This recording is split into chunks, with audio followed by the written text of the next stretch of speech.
It's time for high school football, presented by Sarshone Auto Group on Q92 and the Q92 Sports Network. The best Stark County football is heard right here all season long. Whether you're in a car, at home, or on the go, the action is live on Q92 and streaming on the Q92 Facebook page, X, and our YouTube channel. Now, let's take you live to the stadium and our broadcast team for tonight's kickoff on Q92 and the Q92 Sports Network. Here they go! Touchdown!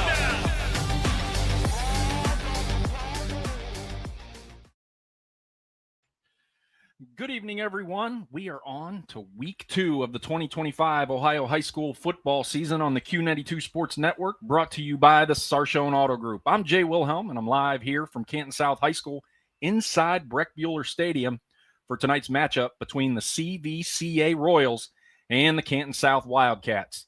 This is CVCA's first game of the year as a scheduling conflict interrupted their original Week 1 matchup, but they are stacked and chomping at the bit to get going here tonight.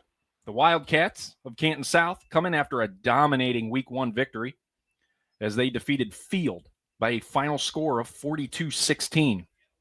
A big early season test is going to show us a lot about this Wildcat team tonight. Kickoff is scheduled for 7 p.m. We're going to step away for a quick commercial break, and when we return, we'll continue through our pregame show as we'll take a look around at the other games on the Q92 Sports Network this evening. You're listening to high school football, brought to you by the Sarshone Auto Group on the Q92 Sports Network. From the daily driver, a heavy hauler, to a high-end auto investment, the Sarshone Auto Group is one of Northeast Ohio's leaders. With 6 locations: Sarshone Ford in Alliance and Randolph, Sarshone Chevrolet in Randolph and Garrettsville, Sarshone Chrysler Dodge Jeep Ram in Dalton, and the Sarshone Auto Gallery in North Canton. The Sarshone Auto Group. Find out more at sarshone.com, an official partner of the Cleveland Browns. At Bank of Magnolia, we have a lot more than money invested in this community. We've invested our time, our interest, our heritage. We were born here and have been an important part of this community for 125 years. That's why we can offer financial services that truly meet your needs. If you're looking for financial advice for the best rates, look to us at 3221 Cleveland Avenue Southwest in Canton. We're ready to help you grow your business or your family, and that will help this community grow as well. Member FDIC and Equal Housing Lender.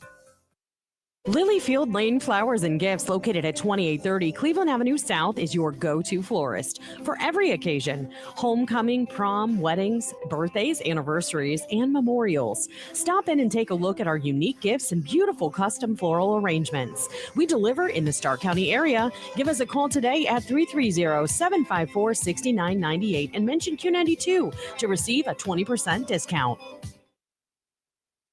At the Gables of Canton, we know peace of mind matters for you and your loved one. Our 74-bed assisted living and memory care community features 24-hour nursing, a 1-story floor plan, pet-friendly rooms, and restaurant-style dining. Located in Canton with strong ties to the community. We're more than a facility, we're family. Visit us at 3660 Green Tree Avenue Southwest or call 330-484-5888. The Gables of Canton, where people matter most. This is high school football presented by Sarshone Auto Group on Q92 and the Q92 Sports Network. We are back here at Breck Bueller Stadium in Canton South as both teams are out on the field getting prepped to go at it here tonight.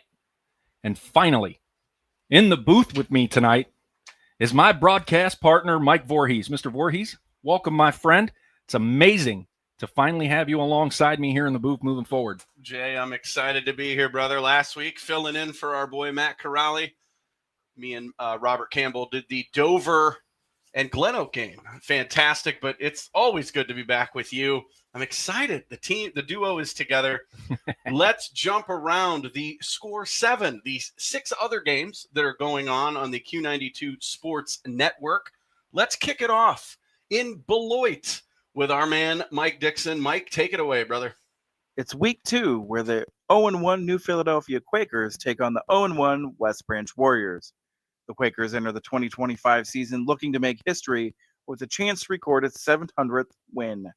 Sitting at 698, 2 wins away. The Quakers come into this week after a tough loss in Week 1 to the Louisville Leopards 24-0. The Quakers were led by junior running back Colston Fox, who rushed 3 times for 53 yards, senior wide receiver C.J. Carlson, who caught 4 passes for 68 yards, and QB Parker Rager went 13 of 23 for 105 yards, but throwing 2 interceptions. The 5-time defending Eastern Buckeye Conference champions West Branch Warriors come home to a renovated Clinton Haycock Stadium. The Warriors look to bounce back from a tough Week 1 loss, 21-26 to Canfield Cardinals. West Branch was led by junior quarterback Grady Hunt, 25 of 50, 280 yards, 2 TDs, and 44 rushing yards. Senior wide receiver Jeremiah Thomas had 44 yards, 1 touchdown, and 1 passing touchdown. Senior wide receiver Gavin Gregory had 5 receptions for 85 yards and 2 touchdowns. The matchup is set, and both teams are hungry for a win.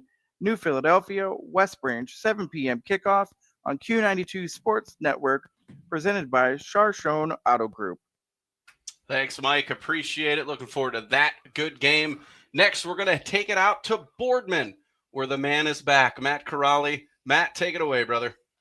These are not the Lake Blue Streaks that you've come to know. Instead of the big brawny boys that the Blue Helmets would trot out to the field every fall, the 2025 edition runs faster, jumps higher, and can punish you on both sides of the football. That's exactly what happened last week in their season opener at Division V powerhouse South Range, 49-13. Quarterback Ty DeGeorge was really a Swiss Army knife, accounting for 5 touchdowns, 3 on the ground, 2 through the air, and 1 on a 70-yard punt return. And with his dad, Dan, leading the show for his 13th season, Lake has become an early dark horse candidate in the Federal League. But they'll make the drive on 680 again as they head to Spartan Stadium to take on Boardman. The Spartans are coming off a heartbreaking 29-28 Week 1 loss at the hands of the Twinsburg Tigers at home, all in part to a 44-yard go-ahead Tiger touchdown with 19 seconds left. You know the wing tee offense teams like Perry made so famous in the area? Well, Boardman does it too, along with some other tricks up their sleeves offensively. The Spartans have scored 20 or more points in their last 4 regular season games. Will the Blue Streaks head back to Lake Township 2-0, or will Boardman go back to 500 through the first 2 games? Find out tonight at 7 o'clock on the Q92 Sports Network as Robert Coleman and I bring you all the action. From Spartan Stadium in Boardman, Matt Corrali, the Q92 Sports Network. So glad to have Matt back in the saddle with him and Robert over in Boardman. We're going to step away, and when we come back, we're going to get to our 4 other game previews and then get you back and get you ready for Canton South and CVCA. You are listening to high school football on the Q92 Sports Network, brought to you by the Charshone Auto Group. From the daily driver, a heavy hauler, to a high-end auto investment, the Sarshone Auto Group is one of Northeast Ohio's leaders with 6 locations: Sarshone Ford in Alliance and Randolph, Sarshone Chevrolet in Randolph and Garrettsville, Sarshone Chrysler Dodge Jeep Ram in Dalton, and the Sarshone Auto Gallery in North Canton. The Sarshone Auto Group. Find out more at sarshone.com, an official partner of the Cleveland Browns. At Bank of Magnolia, we have a lot more than money invested in this community. We've invested our time, our interest, our heritage. We were born here and have been an important part of this community for 125 years. That's why we can offer financial services that truly meet your needs. If you're looking for financial advice or the best rates, look to us at 3221 Cleveland Avenue Southwest in Canton.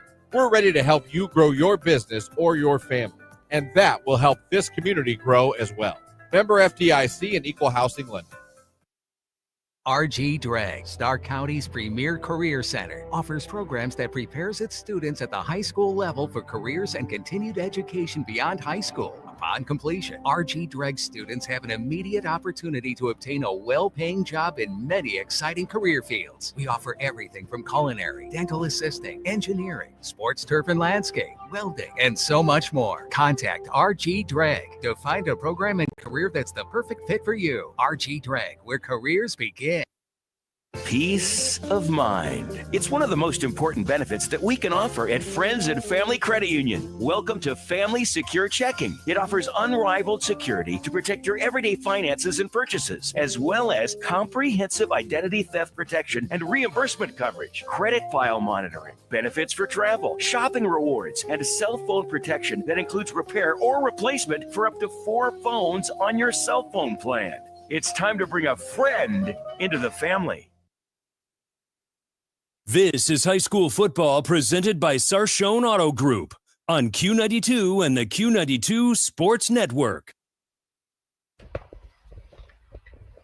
Back inside Breck Bueller Stadium here at Canton South High School as we count down to kickoff between the CVCA Royals and the Canton South Wildcats. Getting back into the game previews, we're going to send it to my boy Ryan Keller, who is in Perry. Ryan, take it away. Welcome to week 2 of high school football, and welcome to Wakefield Stadium for the matchup between the 0-1 Akron St. Vincent St. Mary Fighting Irish and the 1-0 Massillon Perry Panthers. Last season, the Panthers won in week 2, 17-0 over the Irish. It was a tough week 1 for the Fighting Irish, who suffered a 42-0 shutout loss to Nordonia. Coming off a 1-9 season, the Irish are trying to build momentum under second-year coach Dorian Grant. They'll need better production from sophomore quarterback Will Adamson and must cut down on turnovers after committing 4 last week. The Irish have lost 10 straight games dating back to last year. It was the program's fewest wins since St. Vincent and St. Mary merged in 1972. Perry's new head coach, Spencer Leno, got his tenure off to a roaring start with a 41-14 victory over Canton Central Catholic last week. The new-look Perry offense looked dynamic under sophomore quarterback Cameron Treharn, who was 6-9 passing for 182 yards and 2 long TDs in his first varsity start. First, a 70-yard touchdown pass to Jaden Wilson, and then a 56-yarder to Nazir Foster. The running game is also a strength for the Panthers, with Connor Shepard and Jonathan Lemming combining for 176 yards and 4 touchdowns week 1. Catch all the action on Q92radiosports.com, along with the Q92 YouTube channel. Join me, Ryan Keller, and my broadcast partner, Coach Antonio Hall, for the call. Kickoff set for 7 o'clock. For Q92 Sports, Ryan Keller. Thanks, Ryan. Appreciate it. We're going to step aside one more time. When we come back, we'll get to our final 2 game previews. We'll get to our coach's corner, and we'll get you ready for kickoff. You are listening to high school football on the Q92 Sports Network, brought to you by the Sarshone Auto Group. From the daily driver, a heavy hauler, to a high-end auto investment, the Sarshone Auto Group is one of Northeast Ohio's leaders with 6 locations: Sarshone Ford in Alliance and Randolph, Sarshone Chevrolet in Randolph and Garrettsville, Sarshone Chrysler Dodge Jeep Ram in Dalton, and the Sarshone Auto Gallery in North Canton. The Sarshone Auto Group. Find out more at sarshone.com, an official partner of the Cleveland Browns. Lilyfield Lane Flowers and Gifts, located at 2830 Cleveland Avenue South, is your go-to florist for every occasion: homecoming, prom, weddings, birthdays, anniversaries, and memorials. Stop in and take a look at our unique gifts and beautiful custom floral arrangements. We deliver in the Stark County area. Give us a call today at 330-754-6998 and mention Q92 to receive a 20% discount.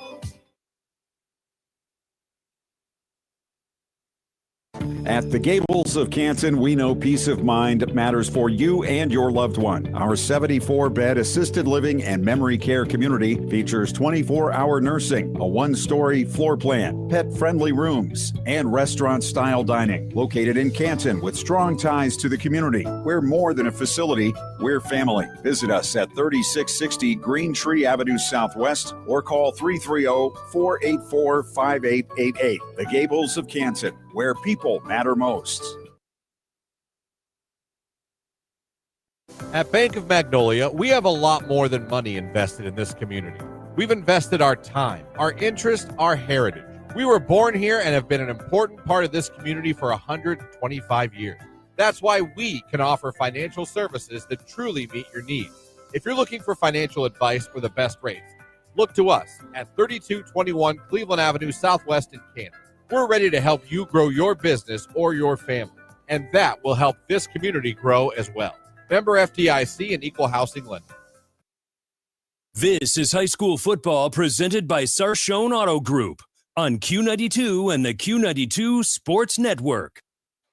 Back inside Breck Bueller Stadium at Canton South High School in Canton, Ohio. We are very, very close, about 15 or so minutes to the opening kickoff between the CVCA Royals and the Canton South Wildcats.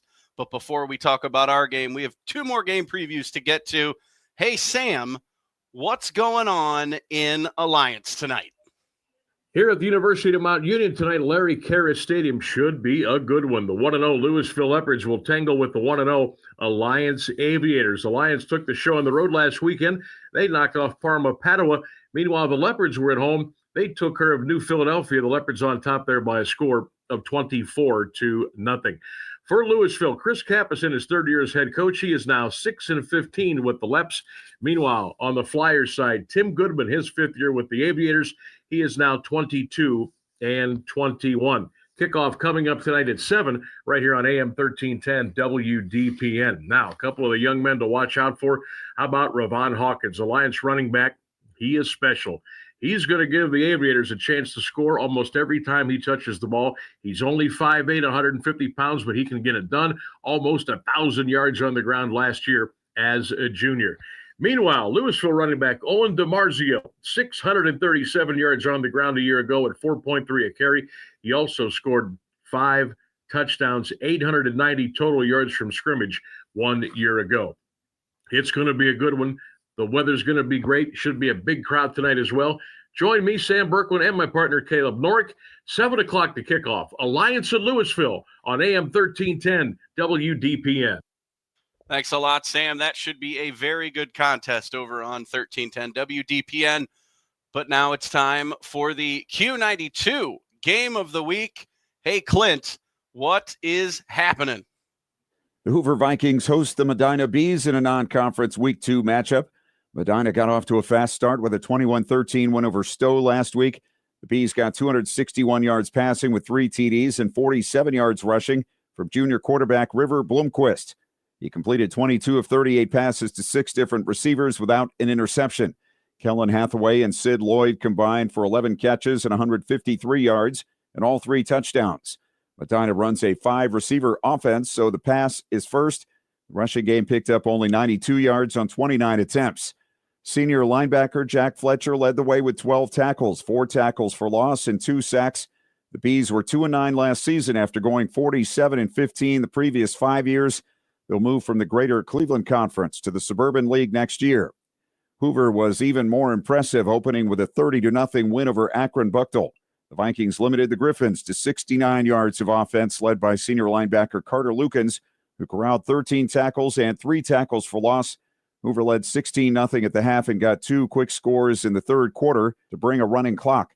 Senior quarterback John Collins was 10 of 14 to 8 different receivers for 156 yards, 1 touchdown, and 1 interception. Senior Jack Andes had 5 catches for 64 yards and a score. Running backs Michael Lamline and Gio Bianchi combined for 92 yards and 2 TDs on 16 carries.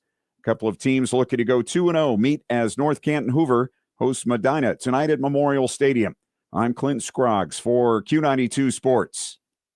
Thank you, Clint. Now we're going to step aside for almost the last time and get us ready for our football game. You are listening to high school football on the Q92 Sports Network, brought to you by the Sarshone Auto Group. Hey, sports fans, want the latest local sports news, game photos, coach and player interviews, and live play-by-play coverage? Then follow Q92 Sports on social media now. We're on Facebook, Instagram, X, Threads, YouTube, and SoundCloud. Like, follow, and subscribe today. Catch the highlights, relive the moments, and stay connected to your hometown teams. Q92 Sports, your home for everything local sports. Real teams, real action, real coverage. Follow Q92 Sports on social media. Looking for your home for local sports? Head over to Q92radiosports.com, the official website of Q92 Sports Network. Catch every live broadcast of high school games and Mount Union sports. Stay up to date with the latest local sports stories. Check scores from around the area and never miss a game with our full broadcast schedule. It's everything sports all in one place. Q92radiosports.com, your local sports connection. This is high school football presented by Sarshone Auto Group on Q92 and the Q92 Sports Network. Welcome back to Breck Bueller Stadium inside Canton South High School. I am Mike Voorhees alongside Jay Wilhelm in the Q92 Sports Network. We've got the CVCA Royals and the Canton South Wildcats. And before we get into that game, I had a chance to talk to each head coach into our Coach's Corner. We're going to have a listen to Coach Nick Cook of the CVCA Royals. Ladies and gentlemen, it's Q92 Sports here with CVCA head football coach Nick Cook. Coach, it is week 1 for you guys, week 2 for Canton South. It is beautiful weather. How are we feeling tonight? Great. We're just glad to be playing. I bet you are. Coach, Canton South last week opened their season at Field, looked dominant. What's been the message to the Royals this week as you guys prepare? Yeah, to us, this is a first game. It's a playoff game, right? It's a playoff program. They looked like it last week. Seems like Canton South. It seems there's some backs. There's some talented guys in the skill positions, right? They're always fine at quarterback. Play tough and hard nosed. I know, Coach. They're a weight room program, so our message to our guys is, hey, we're playing a playoff football game. Can't complain. Can't argue that. Coach Joey Kopech. What else can we say? Absolute stud of a running back. What makes him so dynamic? Yeah, the dynamic part is he's gifted. He's a twitchy, explosive kid who has size, but he is our top motor kid. Joey's just an effort football player. Character-wise, this best kid you could imagine. I think you put all that together. He plays so hard, and then combine that with the talent. Yeah, we're excited. Never going to turn out bad. We're excited to watch him run tonight. Once again, it's Q92 Sports here with head coach of the CVCA Royals, Nick Cook. Coach, good luck tonight. Thanks, mate. Hopefully, we'll get a chance to see you later on in the season. Thanks. Well, you can hear the wind. It is a little windy down on the field tonight, Jay. The fall is here. It's fake fall. It's not quite the end of summer. So I don't know, man. I'm loving it. I'm loving it. This weather is phenomenal. I'll take it. But not to be outdone, we had a chance to talk to Coach Matt Dennison of the Canton South Wildcats. Ladies and gentlemen, it's Q92 Sports here with Canton South Wildcats head football coach Matt Dennison. Coach, it is a beautiful night, week 2. How are we feeling? Great. You're in the midst of football season. Week 1, jitters and nervousness is out of the way because you never know going into week 1, you get a better feel of where you're at. So, it's a beautiful night tonight. It's not like oppressive heat like you get sometimes week 2. We got 2 pretty good teams playing against each other. It's going to be a great night. It absolutely is. Coach, big win last week against Field. What did you learn about the Wildcats? Well, I think, defensively we played the way I thought we could, and we're running the ball. We're more physical than we've been, and we're stronger than we've been, and it showed against a really good Field team. Field, they're 9-3 from last year. They had 2 first-team All-Ohioans back on their defense, so that was a good test for us. And offensively, we're a dynamic offense, and the nice thing about us offensively is we got a whole bunch of people we can go to. It's not just we're not just a one-trick pony on that side of the ball. Absolutely. Coach Joey Kopech for CVCA, dynamic running back. What has been the message to the defense this week to try to limit his playmaking ability? Well, the big thing, we got to make them earn everything they get, limit the big plays, make them drive, and don't give them the 15, 20-yard chunks. Make them get it in 3-5-yard increments, and win some first downs to get off the field. Absolutely. Coach, what are you looking forward to tonight? Just a really high competitive game. It's it's two teams that we've had great games. Even last year when we were a little bit down, it was still a very competitive, fun game. And each year we've played against these guys, they've been slobber knockers and a lot of fun for the fans and a lot of fun to play. I love it, Coach. Thank you for your time. Appreciate it is Q92 Sports here with head coach Matt Dennison of the Canton South Wildcats. Coach, good luck tonight, and we'll see you in a few weeks. All right, thank you. Thank you. I love Coach Dennison. Always keeps it real. I have never heard a coach use the term slobber knocker to describe a game, so we'll take that and we'll run with it. Jay, these are two very evenly matched teams. Joey Kopech is a dynamic tailback for CVCA. He's also a bruiser on the defensive side of the ball as a linebacker. Can Canton South slow him down? I think that's going to be the big question. Like you said, they have him at running back. They got a pretty decent quarterback. What I'm used to seeing from Canton South year in and year out is they're usually a well-rounded ball club. Both sides of the ball, they usually got some playmakers on offense, but the defense can usually play as a team and limit guys. I expect this to be a high-scoring game. Yeah, I can definitely see it. CVCA has the offense, but you wonder and you worry a little bit. CVCA didn't play last week. So, they've had that gear. They're ready to go. They started school like in the second week of August. So, they've been practicing. They're tired of hitting each other. They're ready to get into a game and just be able to put the pedal down. But Canton South, they've played a game and they dominated Field. Field was 9-3 last year. They're not a slouch. But Canton South took it to them. They beat them thoroughly. And CVCA's got to come out, and they've got to come out strong. Yeah, it's one or the other. It's either their game under their belt is going to help them more than them being fresher than the other team. CVCA's over there chomping at the bit. I wandered by the locker room earlier. They had the door open, and I could hear some of the guys in there. They're just like, everybody else got to play but us. We had a few of the team. We had two teams last week that had their games canceled too for health issues, but pretty much everybody else got to play. So yeah. I heard a couple of kids inside like, man, we need to fast forward this clock. Like they're ready to go. And if they play as good as they are amped, Canton South might want to be more ready than they think they are. Yeah, absolutely. Keys to the game, I think tonight for CVCA, I think you got to start strong. You got to come out of the box. You're going to have to get the ball in the end zone, either by Charlie Levac throwing the football or Joey Kopech running it in. They've got dynamic receivers. And then for Canton South, limit the mistakes. Hold on to the football, and you have to convert on third down. Those are, if you can do all of those things, we could be looking at a final possession type of football game. Yeah, and with the defense at Canton South against Kopech, he's going to get his. He's that good. But what you want to do, and I've heard a lot of coaches do this with running backs or with offenses in general that are high-powered. Urban Meyer did this in the 2014 national championship against Oregon. And I expect Dennison would probably want to do the same thing. Is he said, we know they're going to run a lot of plays, but we need them to get into 8, 9, 10 plays in their drive because they're not built that way. So if they're going to, Kopech's going to get his touches, make him work as hard as possible. Even if he gets his points, make him work for it every time. Don't let those big 80-yard runs hit. Make it, 10, 11, 12, 13, 14 plays. Yeah.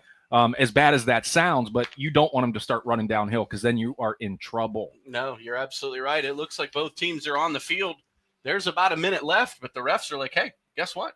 It's time to play some football. Yep, CVCA won the toss, and they have elected to receive the football. They are going to be going left to right. They are in their all-white uniforms with blue trim and some matte black helmets, which are pretty cool. And then Canton South is in their gray uniforms with the red helmets, red numbers, and white trim around those. And they have the ball teed up. And we're about 40 seconds away. They're going to step in. He was ready to go. He was ready to go. And I think what they're worried about, too, is the wind. When we saw them in warm-ups, anytime the kicker put the ball on the tee, the wind would just blow it off.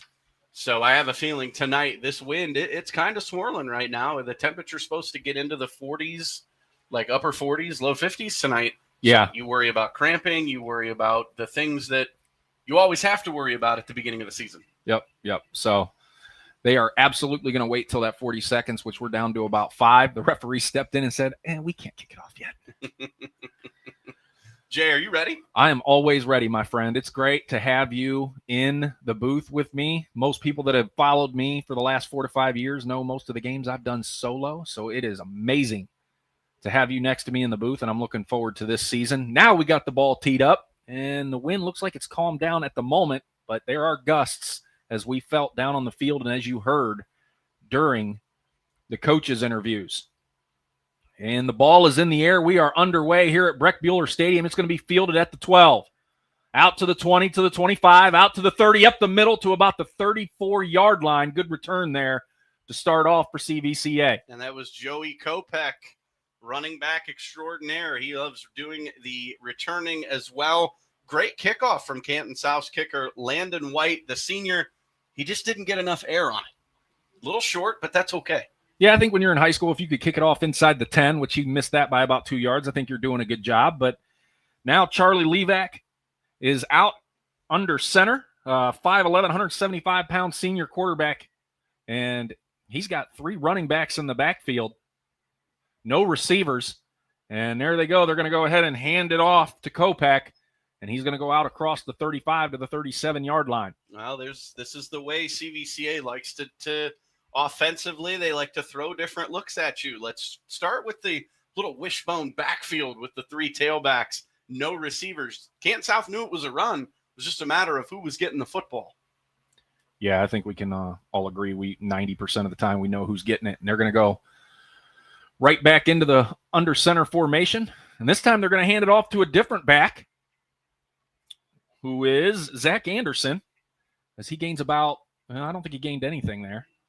It looks like he got back to the original line of scrimmage. It's 3rd down, and this is a big one for Canton South. Right out of the gate, you want to slow CVCA down. If they can get them to 4 and make them punt, they're in good position. Yeah, you want them 3rd and long so they can't go to Kopech as often. 3rd and 6 from their own 37-yard line. The Royals under center again, 2 backs in the backfield. They fake the handoff, rolling left.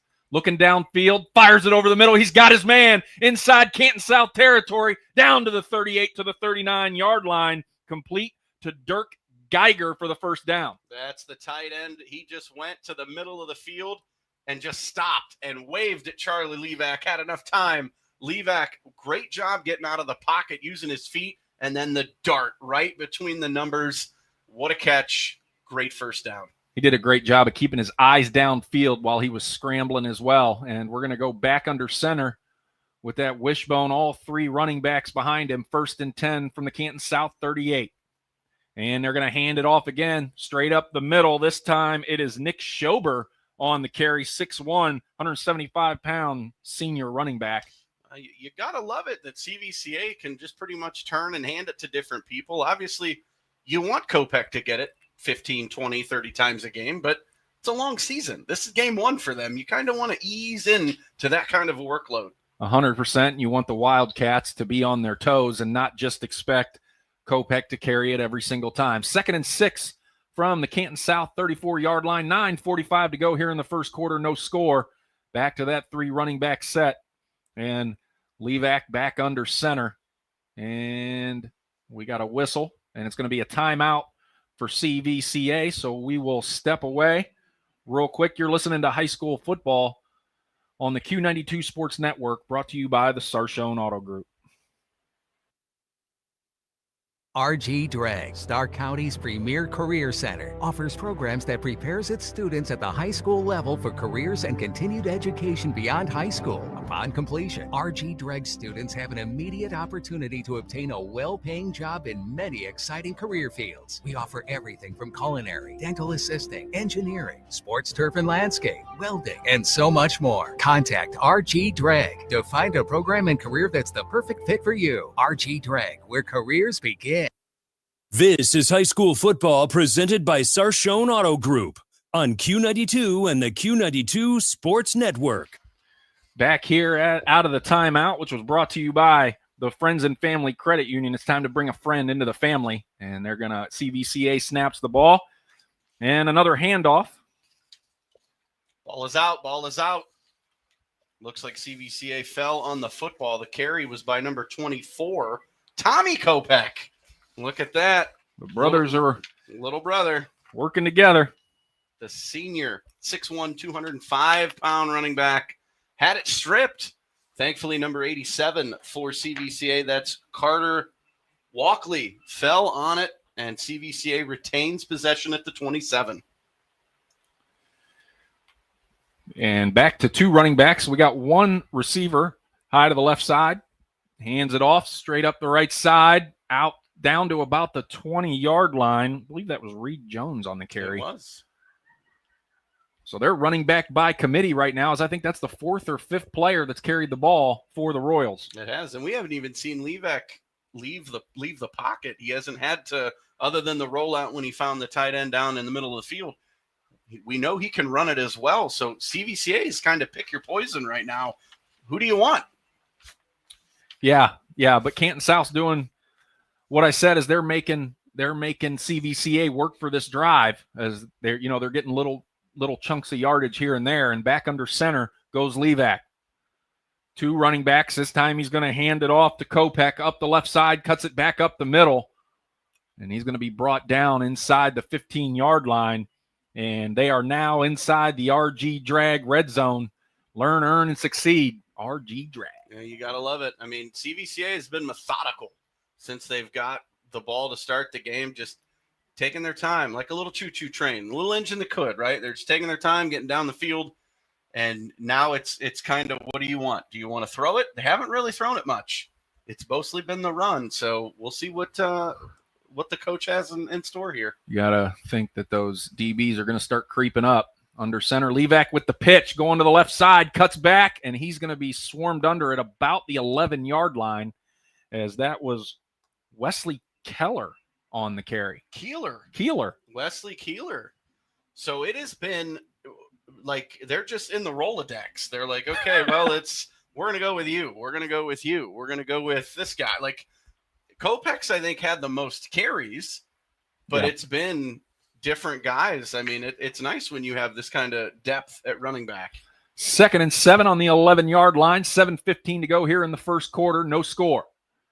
Levac drops back to pass. He's rolling right, looking downfield, fires to the corner of the end zone. High points the football. Touchdown. CVCA. Braden Harris on the touchdown reception. Again, a great job there by Charlie Levac, getting out of the pocket, watching his receiver, and then high pointing the football. That is the perfect throw in that situation, which allowed Braden Harris, the 6'3", 185-pound senior wide receiver, able to get up and get the football, snatch it away from the defender, and CVCA is on the board. He did a great job of using his body to block out the football and high point it in the end zone to get that touchdown. Extra point still to come. There's the snap. It's up in the air, and it's blocked by the Wildcats, and it'll go dead right there. So 6-0 CVCA takes the lead with 7:05 to go here in the first quarter. Fantastic drive by CVCA, but even better, Canton South special teams blocking the extra point. Now that 1 point could be a difference maker, Jay, as we go. Especially if it's that close, high-scoring game that we anticipate it could be. But right now, the Wildcats have to respond. And they have to put together a longer drive, because the last thing you want is to put your defense back out on that field after they just went through a long drive by CVCA. Absolutely. It'll be interesting to see what Canton South does, what Coach Dennison has up his sleeve for this offense. We know Canton South, Nolan Bonner is going to be the quarterback, 6 feet, 230 pounds. He was throwing the ball and looking phenomenal, Jay, in the pregame warmups. Yep, and now the kicking teams and the return teams are out on the field, and Canton South will be going right to left. And CVCA teeing up the football, up 6-0. 7:05 to go here in the first quarter. Royals up 6-0, and they do that whole fake. They run up to the ball and fake the onside kick, and then they all break the huddle and go back, and then get lined up to kick the regular kickoff. And they do a little pooch kick off to the right side. It's going to be fielded at the 30, up the middle to the 35, to the 40, and there's a late flag on the play. And we will see what this is about. It's going to be on Canton South, but I can't see what it's going to be. Great field position might go. It's going to go backwards. Yeah, I don't know what that call is. I have not seen. I have never that gesture. Yeah. Hey, let's Google it. let me send this tweet, and I will definitely do that. And they're going to walk it off all the way back to the 30 or to the 25. So that was a 15-yarder. Whatever it was, I don't know the hand signal that they used. I had not seen that one before, unless it's just me not knowing what's going on. But 1st and 10 for the Wildcats from their own 25-yard line. And Nolan Bonner in the shotgun takes the snap. He's going to hand it off to the back, who goes up the left side, and he gets maybe a yard. Bonner is 6 foot, 230 pounds. He's a junior. And I did not catch who was on the carry there for the Wildcats, but they got 1 yard. It's 2nd and 9. 6:35 to go here in the first quarter. Royals up 6-0 on the Wildcats. Bonner in the shotgun. He's got Braylon Conley in the backfield with him. 3 receivers, 2 to his right, 1 to his left. He's going to drop back to pass, rolling right. Fires it over the middle. It is tipped and falls incomplete, as the intended target was Brody Beagle. Oh, great job there by the CVCA defense, able to get a hand on the ball, deflect it. Obviously, they were looking for the turnover there, not going to get it as the ball falls incomplete. But now it's 3rd and 9, Jay. It is a big 3rd down for Canton South. You don't want to dig yourself a hole.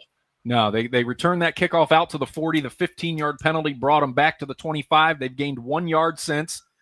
And Bonner is in the shotgun again. This time the 2 receivers are down to his left with 1 up top to the right. He drops back to pass out of the shotgun. Looking right, looking left. All the time in the world. He's going to fire it over the top deep. Incomplete, outstretched arms, and we got a flag on the play again in the defensive backfield. And we're going to see, it looks like it could be a pass interference on the Royals, and that's a big bailout for the Wildcats, as that ball was almost intercepted. So I know what the call was now on the kickoff. Okay. It was an illegal double-team block, which you cannot do. So 2 guys engaged the same player, which is a no-no in high school football. So that's what that call was. That's the 15-yard penalty. But this is a huge, huge penalty for CVCA, but I don't. So it's 3rd and 9 again? Offsetting penalties. Offsetting penalties. There we go. Shotgun formation for Bonner. 3 receivers up top to his right, 1 down here to his left. Running back in the backfield right behind him. He drops back to pass. His running back knocks the ball out of his hands. The running back knocks the ball out of his hands. CVCA picks it up and runs it in for the Royals touchdown. Oh, my goodness. Wow. That was incredible. A 26-yard scoop and score for the CVCA Royals defense. And that was number 26, Reed Jones, on the recovery, able to pick it up and then walk into the end zone for the touchdown. And Jay, if you're Canton South, you can't start any worse. No, yeah, the running back was going to run out and do some run blocking, and he ran right off of the hip of Bonner, and his elbow happened to clip the football right out of the hands of the quarterback, and it bounced around on the turf before Reed Jones picked it up and scored. And now we're going to see if they're going to kick the extra point or they're going to go for 2, it looks like, as they are up 12-0 after the extra point on the first touchdown was blocked. So they're going to line up here. I got to look out the little Lee back under center, 2 running backs, 1 receiver to the right. Takes the snap. You know who gets it, off to the right side, and he bowls his way in for a touchdown, for a 2-point conversion. Joey Kopech there with an easy run in. Yeah, just He absolutely just flattened number 7, Torres Conley, the 6'2", 175 defensive back, had no chance. Kopech downhill full speed and just bowled him over at the goal line. CVCA now up 2 scores, Jay, and it's still 6:02 left in the first quarter. Yeah. CVCA came ready to play, and they are showing every bit of that here to start this ball game, as they are up 14-0, 6:02 to go here in the first quarter. The ball will go back to the Wildcats, and we'll see if they can clean up this second offensive drive and get something going. Because the last thing you want to do against a team with a running back like that can bleed the clock with the best of them is give them a lead too far ahead too early in the ball game. Right. You don't want to – you got to keep that pedal down. You got to keep the accelerator to the floor. Now Canton South – what do they say? You got to have a memory like a goldfish. Yeah. Just start over. Yes, you're down 14, but there's still a ton of time left in the game as fans are still arriving. Yeah. I'll tell you what, CVCA brought their people. We're looking across the way as we're facing east. The home press box is on the west side of the stadium, and that's a pretty good crowd on that side of the field. And the ball, again, another little short kick to the right, and it's going to bounce and go out of bounds at about the 15-yard line. And that's going to be a formation or a operational penalty there. And legal procedure. There you go. First and 10 now. I got you. For the Wildcats, as that's going to go all the way up to the 35-yard line. So, again, decent starting field position for Canton South. Down 14. They're going to come off the sideline here. Bonner. And they're still going to have Braylon Conley in the backfield with him. They're going to go 3 wide, 2 down here to the left, 1 up top wide to the right. Bonner in the shotgun, takes the snap, fakes his handoff, fires it quick to the left side. It's complete, but I don't think he got anywhere, as that was Torres Conley on the reception. Well, if you're Canton South, you're going to have to find something. Maybe now it's time for a trick play. You have to catch CVCA off guard. You know that they are juiced, they are ready, and you got to catch them off guard. So maybe you pull something in the back page of the playbook. Yeah, you got to snatch that momentum back. 2nd and 9 from their own 36. They gave them a yard. This time 3 receivers up top to the right, 1 down here to the left. Shotgun formation for Bonner. He takes the snap, and he's going to hand it off to his running back, who goes straight up the middle, gains 2 yards before he stood up. Braylon Conley again on the carry for the Wildcats. Well, again, short going. It's, again, another 3rd and 9, or 3rd and 8, sorry. They're going to give him a yard. So 3rd and 8, Jay, I don't know. I mean, this could go from bad to worse. Or if you're Canton South, you're able to get some of that, like you said, get that momentum back, which they so desperately need. Yeah, big 3rd down here for the Wildcats. Back in the shotgun, 3 receivers to the left, 1 up top to the right, and he's got Conley in the backfield with him. Bonner takes the snap, drops back to pass. Rolling left, fires it over the middle, way too hard through the hands of Torres Conley, incomplete. That's going to bring up 4th down. And it looks like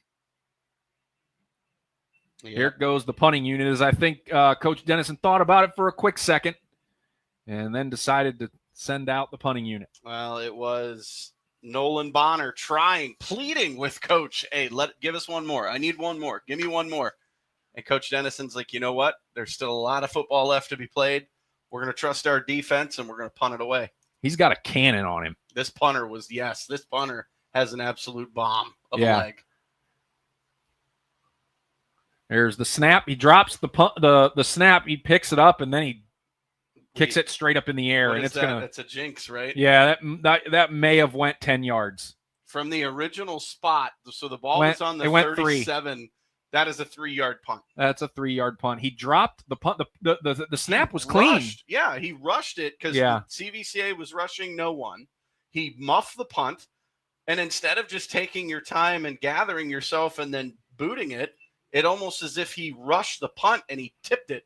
And it just went straight up in the air, and then it hit, and it did like what you do, Jay, on the golf course. The ball hit and kind of rolled back, had that nice little roll to it as you get it about 10 feet from the pin. Yeah, the difference is in golf, that's a good thing. Yeah, in football, it's not. Yeah. So things could go from bad to worse here as CVCA is going to start the drive on the Canton South 40-yard line, up 14 with 4:34 to go here in the first quarter. Levac under center. He's going to go ahead and hand it off to the running back who goes up the right side and gets about 5 yards, as that was Zach Anderson on the carry. Well, great job there. The offensive line, you got to love it. Offensive line for CVCA able to push the Canton South Wildcat defense about 5 yards before they even made contact with Anderson. Back under center. I don't get to see too many teams play under center football anymore. So No. Levac under center, fakes the handoff. He's rolling left, looking downfield, directing traffic. He's going to take off inside the 30. That's going to be a first down for the Royals as I think he runs out of bounds at about the 26-yard line. Great job there. Charlie Levac took exactly what the defense gave him. Great job coverage. They had everybody accounted for except for the quarterback. And Levac able to get to the outside, knew exactly where the marker was, went a little past it. And now CVCA's 1st and 10 at the 26. Jay, we got scores rolling in. Austin Town Fitch, 6-3 over Jackson. Okay. It's the only one so far. They'll start rolling in. All right. Levac under center, 2 running backs in the backfield. Fakes the handoff to one and hands it off to the other, and they just bowl straight forward for another 4-yard gain. That was Wesley Keeler again on a little fullback dive. You got to love that. Just pushed the defense back. We're getting to see some old school football kind of here from CVCA, man. We got the under the center quarterback. We got, the 3 running backs in the backfield. Now they're using the fullback to push forward. I feel like 1986. This is great. Are we watching the Bears right now? Maybe. They're gonna come out in the 4-6 defense. 2nd and 5 on the 21-yard line. They're going to fake the handoff, and they're going to roll right again. Rolling right, fires it down the field, wide open in the end zone. And that is Carter Walkley on the reception for CVCA as they are now up 20-0.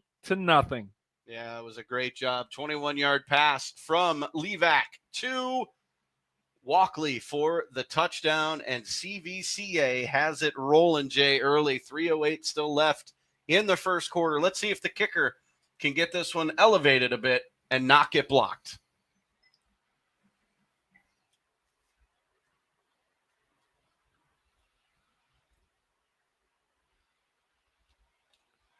There's the hold. It's up. Plenty of leg. My goodness, and it's good. 21-0. CVCA leads. We're going to step away for a quick commercial break. You're listening to High School Football, brought to you by the Sarshone Auto Group on the Q92 Sports Network.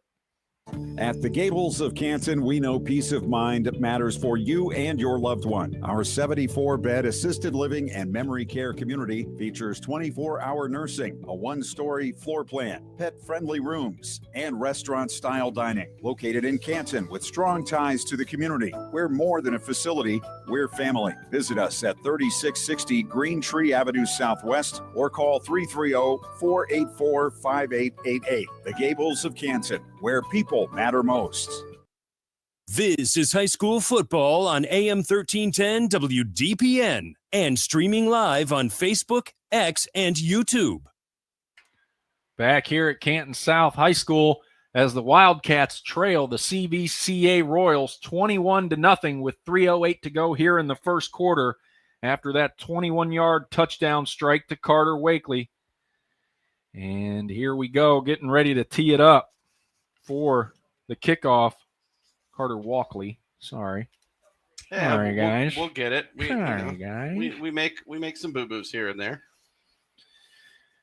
And the ball is in the air again, another little short pooch, and it's going to go out of bounds again. And they're doing this on purpose, which to me just shows they don't want to risk a big play on special teams because they are handling everything else. Yeah, it apparently they know that there is speed to burn back there for Canton South as they, again, for the 3rd consecutive kickoff, they're not giving Canton South the chance. They'd rather lose the field position battle, and give Canton South great field position. Yeah, because they're going to start on their own 37-yard line. and that's not Bonner in That's there. not Bonner. That's number 16, Luke Martin. Is that the freshman quarterback? It is. Oh, Brody Beagle. I looked at the wrong. I'm looking at CVCA. My fault. Yeah, that happens. That's Brody Beagle, the junior quarterback, getting a look here. So maybe a little dual quarterback for Canton South, or maybe they just not liking what Bonner had going, and they're trying to look for a little bit of juice here. Yeah, they gained 3 yards on that first down run, 2nd and 7 from their own 40-yard line. Back in the shotgun there for Beagle. He's got 2 receivers to his right, 1 down to his left. He's going to hand it off again. Straight up the middle goes Conley. Again, another 2-yard gain. And we're going to be looking at about 3rd and medium for the Wildcats. But this might be 3rd and 5, they're going to say, from their own 42. And this might be the most important 3rd down of the ball game. It could be, because, again, if you go 3 and out, you have to punt again. And you see that CVCA has had no trouble on offense. 0. Complete efficiency from start to finish here. This is huge. So shotgun formation for Brody Beagle. 2 receivers to his right, 1 down here to the left. He's going to put a man in motion. And that's going to be a false start on the Wildcats, which is going to knock them back 5 yards and make it that much tougher. 1:53 to go here in the first quarter. Coach Dennison obviously unhappy with that. I mean, these mental errors can't happen, especially when you're trailing now by 3 scores. Mental mistakes, turnovers, poor execution. Those are things that are going to put you in too deep of a hole that you can get out of. So 3rd and 10 from their own 37. Shotgun formation for Beagle. Puts the man in motion again. Takes the snap, rolls right immediately, looking downfield, and he's going to be hammered in the backfield for the sack. And that's going to bring up 4th down. That's number 57. Bennett McCubbin. Yeah, Mr. McCubbin, 6'3", 230. The junior defensive lineman able to get to the quarterback. And, oh, boy, unfortunately, Canton South sends out the punting unit, Jay. Not what you want for Coach Dennison and the Wildcats. Nope. Approaching the 1:05 to go here in the first quarter, and the Wildcats trail the Royals 21-0 here still in the first quarter. And we're going to see if they can get a cleaner punt off this time, as we're under a minute to play here in the first. There's the snap. It's a clean pick this time.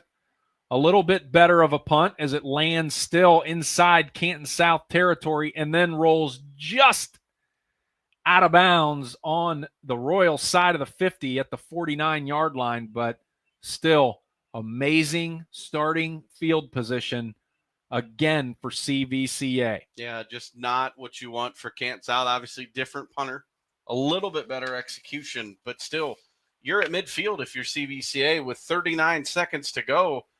Could you potentially go up 4 scores before the second quarter even starts? Yeah. And to the punter's benefit there, to help him out a little bit, that wind was gusting right in his face during the punt. So he got that thing up in the air, and then it just died right at the 50. The winds are swirling down there on the field. Levac with the pitch. You know who, or no? They switched it up to Tommy Kopak again. Yeah, you know who? His little brother. Yeah, as they get on the 49, but this time on the Canton South side of the 50 after a 2-yard gain, making it 2nd and 8. Yeah. And I don't think CVCA does not have to run another play to end this first quarter, and it doesn't look like they're going to.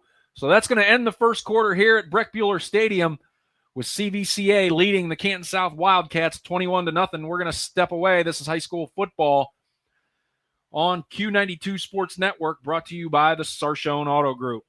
Lilyfield Lane Flowers and Gifts, located at 2830 Cleveland Avenue South, is your go-to florist for every occasion: homecoming, prom, weddings, birthdays, anniversaries, and memorials. Stop in and take a look at our unique gifts and beautiful custom floral arrangements. We deliver in the Stark County area. Give us a call today at 330-754-6998 and mention Q92 to receive a 20% discount.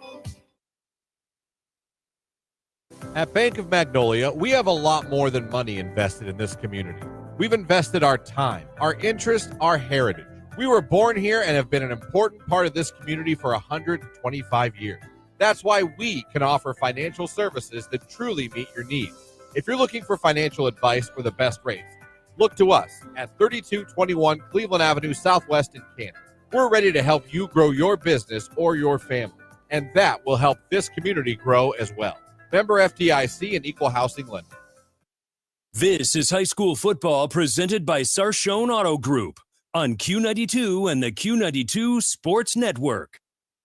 Start of the second quarter, and they're going to pitch it to Joey Kopak. He goes up the right side, breaks through, and it's on the turf after a first down, but they're going to call him down by contact as Joey Kopak runs it for 10 yards for a first down as they get deeper into Wildcat territory, as CVCA is now going right to left as they flip the field. I mean, CVCA has looked almost unstoppable, Jay. They've been able to just do whatever they want, however they want, for however long they want, and a lot of pointing fingers on the Canton Wildcat defense.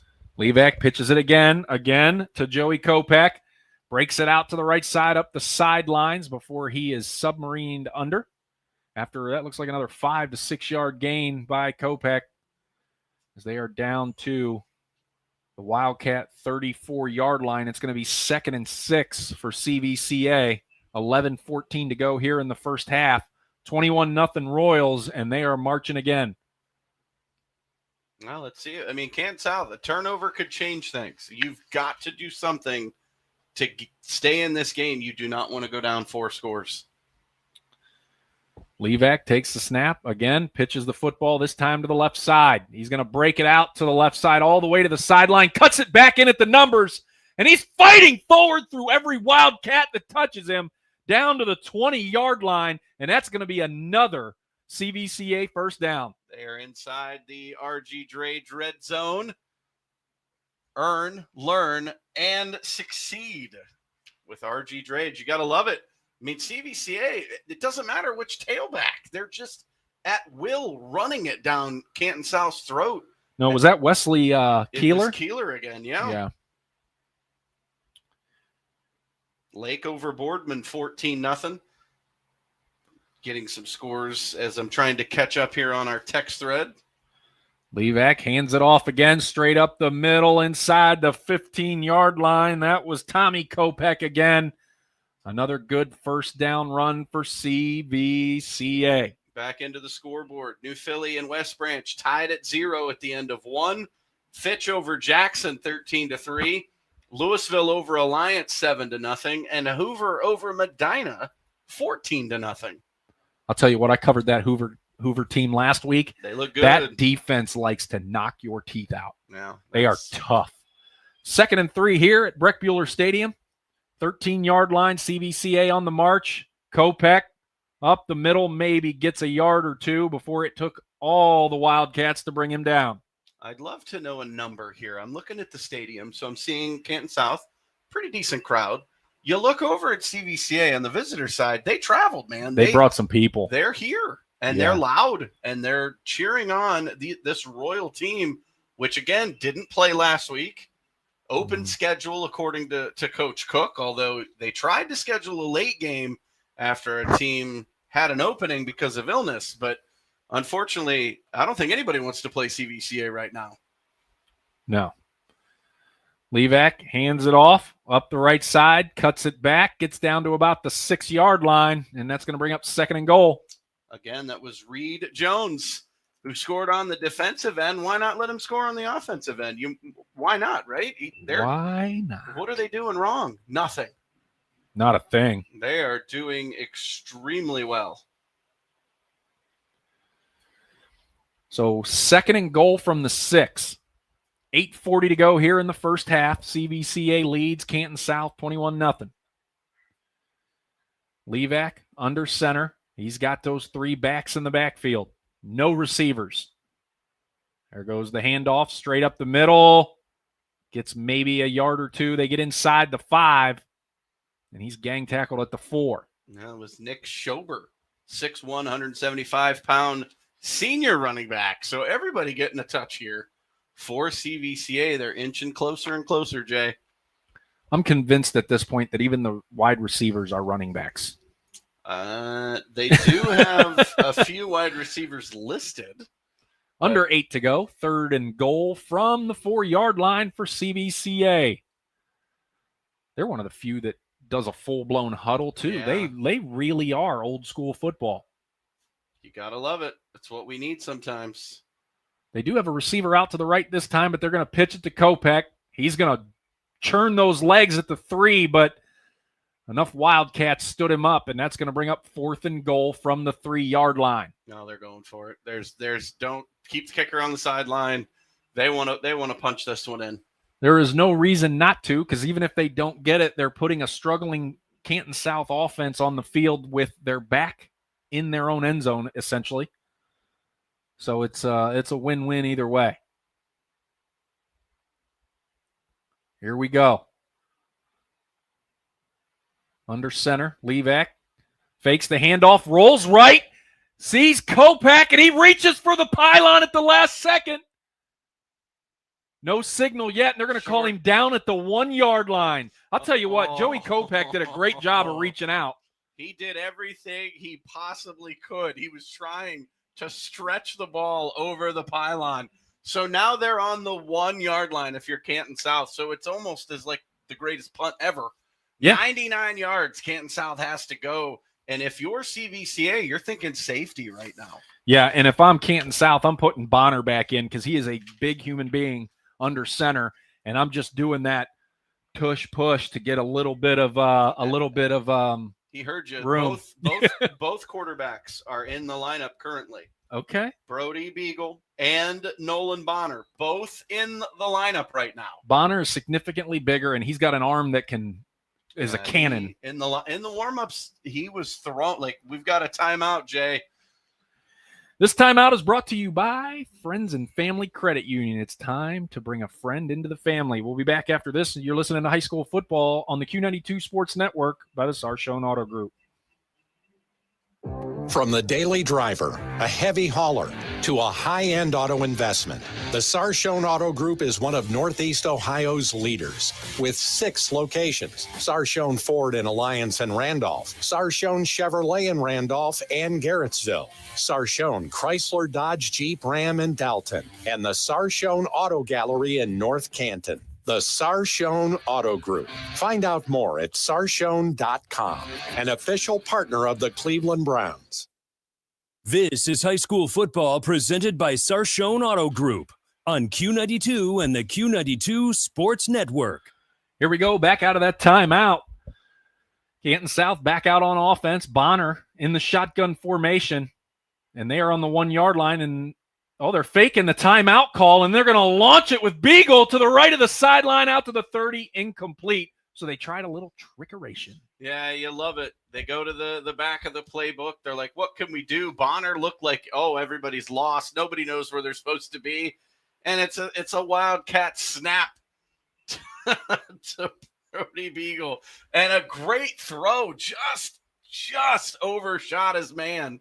But, I mean, that's the kind of play that you need for Canton South. You need something to wake up the offense. They've got them both out there again, Jay. Yeah, I think I would just take Bonner's big body and just try to create a little bit of space. But he's going to go shotgun. They're going to hand it off in the end zone. He gets out to the 1. He got back to the original line of scrimmage. So that's going to bring up 3rd and 10.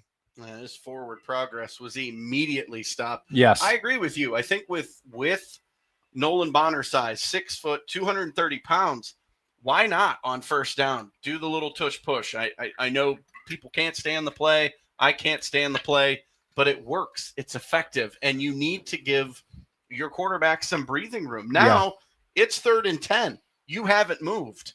And now if you don't pick up this first down, you're going to punt with a team that this time will come after you. Yes, absolutely. So Bonner in the shotgun. He's got 2 receivers down to his right, 1 up top to his left. He's going to drop back to pass, looking downfield. He's throwing the bomb over the middle, had his man wide open, but just about 3 yards too long for Torres Conley. Incomplete and 4th down. And Torres Conley can't believe it. He had at least a step, if not more, on the defense. If Bonner puts it where it needs to be, it's 21-6 and we're waiting for an extra point. Instead, it's 4th and 10 from the 1. Which punter's out there? They're going to go back to Conley. Torres Conley's going to punt it. Yeah. Yeah, like I said, Bonner's got a cannon, and sometimes I think he doesn't know his own strength with the football because that's the third throw that he's either thrown in too hot or too far. Here comes the snap. Here comes the rush. He gets it off. It bounces at the 28 and gets a Canton South roll, but it's going to be picked up by CVCA, and they're going to bring it down to the 24-yard line. So at least they got it out. Oof. Because they brought the house. Barely. And it was, guess who? Joey Kopech. Oh, shucker. Arms up, and the punt actually went through his hands. So Kopech came real close to getting the block. Unbelievable. So now you're going to give CVCA starting field position from the Canton South 24-yard line. 5:48 to go here in the first half, and they lead it 21-0 against this Canton South football team. Here comes Levac and company, and they're going to have a receiver out to the right and 2 backs in the backfield. Levac takes the snap, hands it off. Straight up the middle goes the running back. He fights through. He's still fighting down to the 10. Good Lord, what a run there by Zach Anderson. No, it was Keeler again. Keeler again. That 6 and 8 look the same from They up do. here. They absolutely do. Plus, it's getting dark.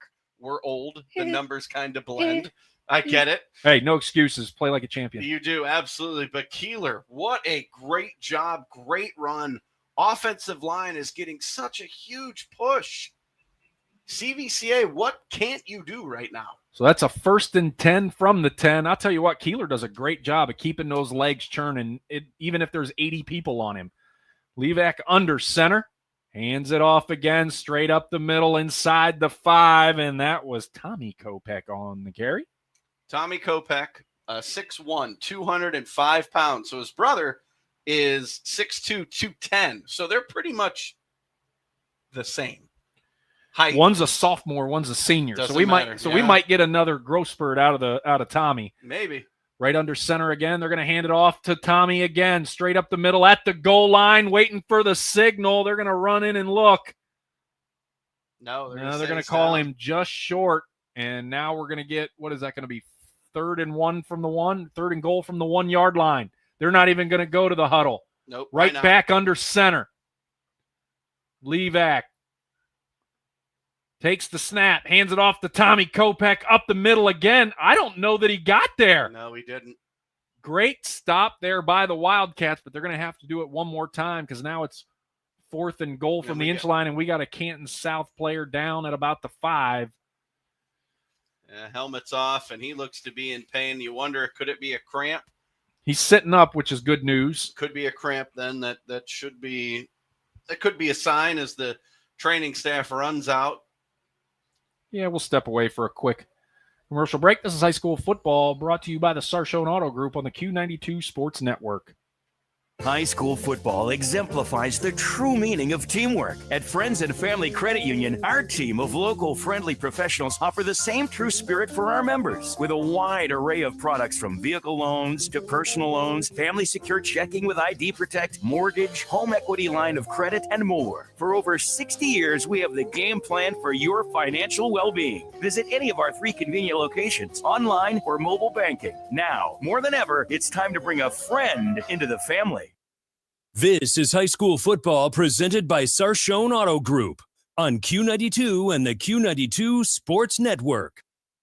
Back here at Canton South as the young man got up under his own power, and he is running off of the field, which is great news. 4:18 to go until halftime.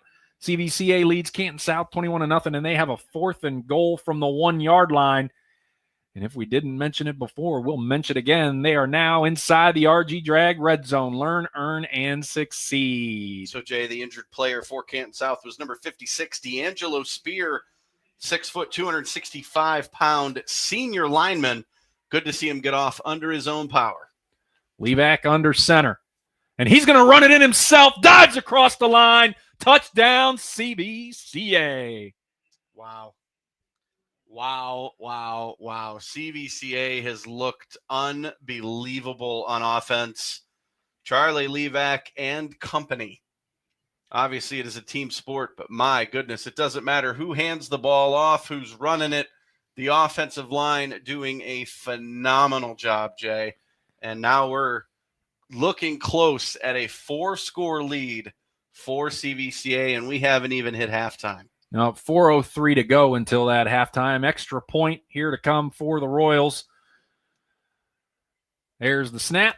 Ball is up. Plenty of leg, and it is good. It's now 28-0 CVCA on top of the Canton South Wildcats. Just unreal. I mean, if you're Canton South, I mean, what can you tell your guys right now? You got to chip away, right? You still have a whole another half of football. That's exactly what you say. Obviously, one more score puts us at the running clock situation, which you don't want. No one ever wants a running clock. No, I had one last week as North Canton Hoover took care of Akron Buchtel 30-0, and but that running clock didn't start until partway through the third quarter. But we're in danger of starting the second half with it if Canton South can't get something going, if not at least liquidate the clock before halftime. Yeah, I mean, if you're Coach Dennison, I mean, you've done this before. This is not new. This happens sometimes in football games where things just go wrong and you end up putting yourself into a hole, but now you're playing for pride. You don't want to be shut out on your home field. Yeah. You've got to show up. You need to do whatever you can do to chip away and get back into this game. You are not wrong. I'm wrong quite a bit, but it's nice to know I'm not right that time sometimes. Yeah. So here we go. CVCA is teeing up the football to kick it back to the Canton South Wildcats. 4:03 to go until halftime. And the Royals. Yeah, you almost I said Kansas City Royals earlier. I mean, yeah, I know. Yeah, you don't see too many Royals around the sports world. And the ball is in the air again. Again, another short to the left, and they're going to let it run out of bounds and continue that game plan on the special teams. What a trend. Back into the scoreboard.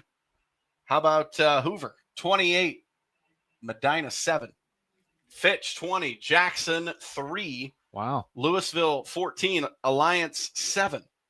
Okay. I'm actually surprised at the Jackson-Fitch game. I am as well, but Fitch played Hudson last week, fell 28-14. It's at Fitch, right? It is at Fitch. Yeah, it's hard to go on the road, especially that far away. I don't know. It might be in Jackson. I think it's in Jackson tonight. Is it? Yeah. I don't know. We'll find out. We'll catch you up at halftime with all the scores around the league. Sure. Here we go with Bonner back out. Shotgun formation.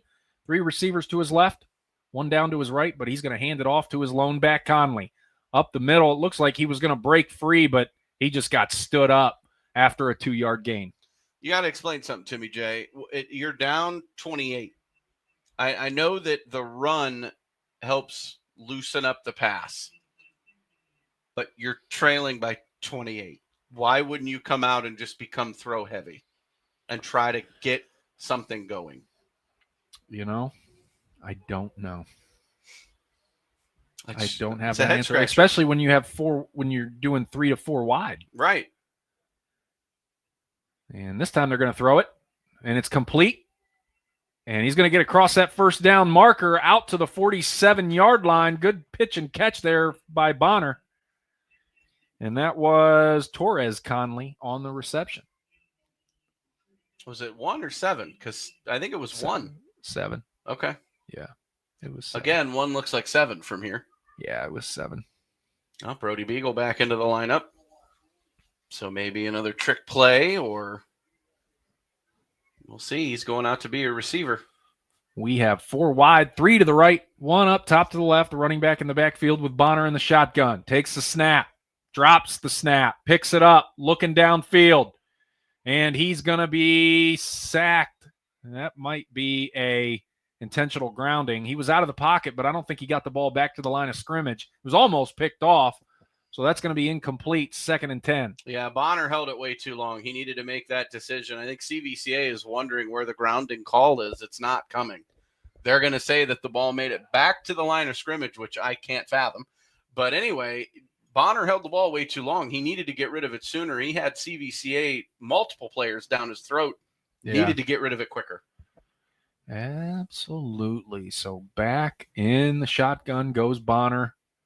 2 receivers down here to the right, 1 up top to the left. puts a man in motion, and he's going to hand it off to that man in motion, and he's going to go nowhere. Absolutely nowhere. And that looks like that was Brody Beagle that he handed it off to. It absolutely was. So that's going to bring up yet 3rd and 11 if you're Canton South. You got to come up with something. Yeah, they're on their own 46-yard line. They've gotten the first down, but then they've kind of stalled since then. They had a chance to kind of, I don't know if this is in their bag, of course. I don't know the team well enough to know. But after that first down, I start putting the pedal to the metal and see if we could, put the CVCA defense on their heels. But now we're going to go 3 wide to the left, 1 down here to the right. Bonner takes a snap out of the shotgun. Here comes the blitz. He gets out of it to the left side, fires it off to the left sideline, and it's going to be picked off by CVCA. They're coming the other way. Inside Canton South territory, up the right sidelines, down to the 20, cuts it back, down to the 5 to the 10-yard line. Wow. I mean, I'm at a loss for words. Great athletic play by Braden Harris. Great athletic play. Read the pass. Bonner tried to float it in. Harris was like, no, sir, not today. Not on my watch. So now CVCA ball on the 11-yard line, Jay. They have a chance here. We have 1:45 left in the half. Could we be looking at a running clock here? Yes. I hate to say it. CVCA just looks really dominant right now. Really dominant. And just Canton South just has no answer on either side of the football. No matter what they do, no matter what they try, they have no answer. We got a shotgun formation from Levac. He's going to hand it off to Joey Kopech, who goes up the right side, bowls over 3 guys until he's brought down at the 4-yard line. And again, CVCA is inside the RG Drag red zone. Learn, earn, and succeed at RG Drag. Well, again, just CVCA taking their time. I mean, no rush. None whatsoever. Levac gets the play call in from the sideline, runs back to the huddle. 1:15 to go, 20 on the play clock. Levac's going out wide here, Jay. They're going to now they're just doing whatever they want because they got Joey Kopech in the shotgun. Takes a snap, and he's going to run it up the middle in that Wildcat. He breaks free and gets down to the 1. He's fighting and fighting. They're going to say down at the 2. We're under a minute to play until halftime. It's going to be 3rd and goal from the 3. Apparently, they're just going to let it keep running. Not 44 seconds. Clock. You got 2 timeouts, but that's okay. They want to punch it in, so it starts. Mm-hmm. So the second half starts with that running clock. So I'm surprised that they're just kind of taking their good old time. I mean, they got plenty of time, really, with the way they're running the football. Joey Kopech checks out. Yep, back in the Levac under center. Pitches it. Left side, touchdown CVCA. Wow. That was Wesley Keeler. Keeler again for the touchdown. Great job by CVCA. I mean, it is just pick your poison right now for the Royals. Now up 34-0, 16.3 seconds left. I forgot Canton South does the digital shot clock, so to speak, game clock with the seconds ticking off. Yeah. So, Jay, what's coming up at halftime?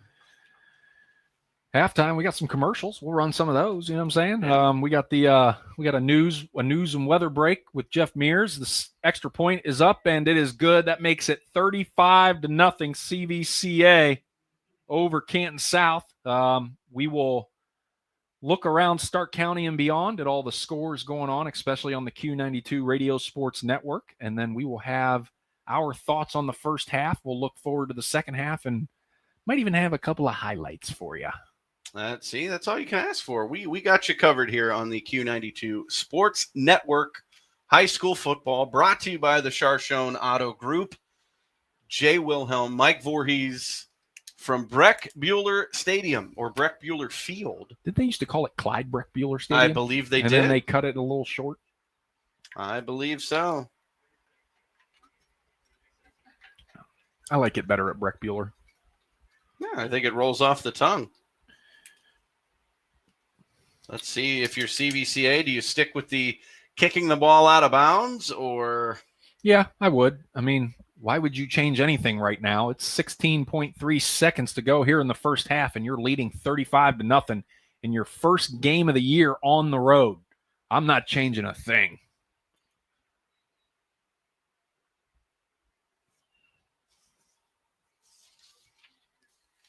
Let's see what's the play here. What has CVCA dialed up? And they do stick to it. They don't get it as close to the sideline as before, so Canton South gets to field it, but they make it to their own 32-yard line before they are tackled, and that was Daniel Bonnell on the return, 5'11", 150-pound senior for the Wildcats with 12.2 seconds to go in the first half. Gotta love it. All right. 35-0. CVCA on top of the Wildcats. Probably one more play until halftime. Bonner's going to be in the shotgun. He's going to have three receivers out to his left, one down here to his right. He's got a back in the backfield right behind him. Bonner takes the snap, hands it off. Up the middle goes Conley. He gains maybe a yard or two. Looks like 2 or none. Doesn't matter, but that's going to be the end of the first half as the Canton South Wildcats trail CVCA 35-0. We are going to send it off to a commercial break. You're listening to High School Football on the Q92 Sports Network, brought to you by the Sarshone Auto Group.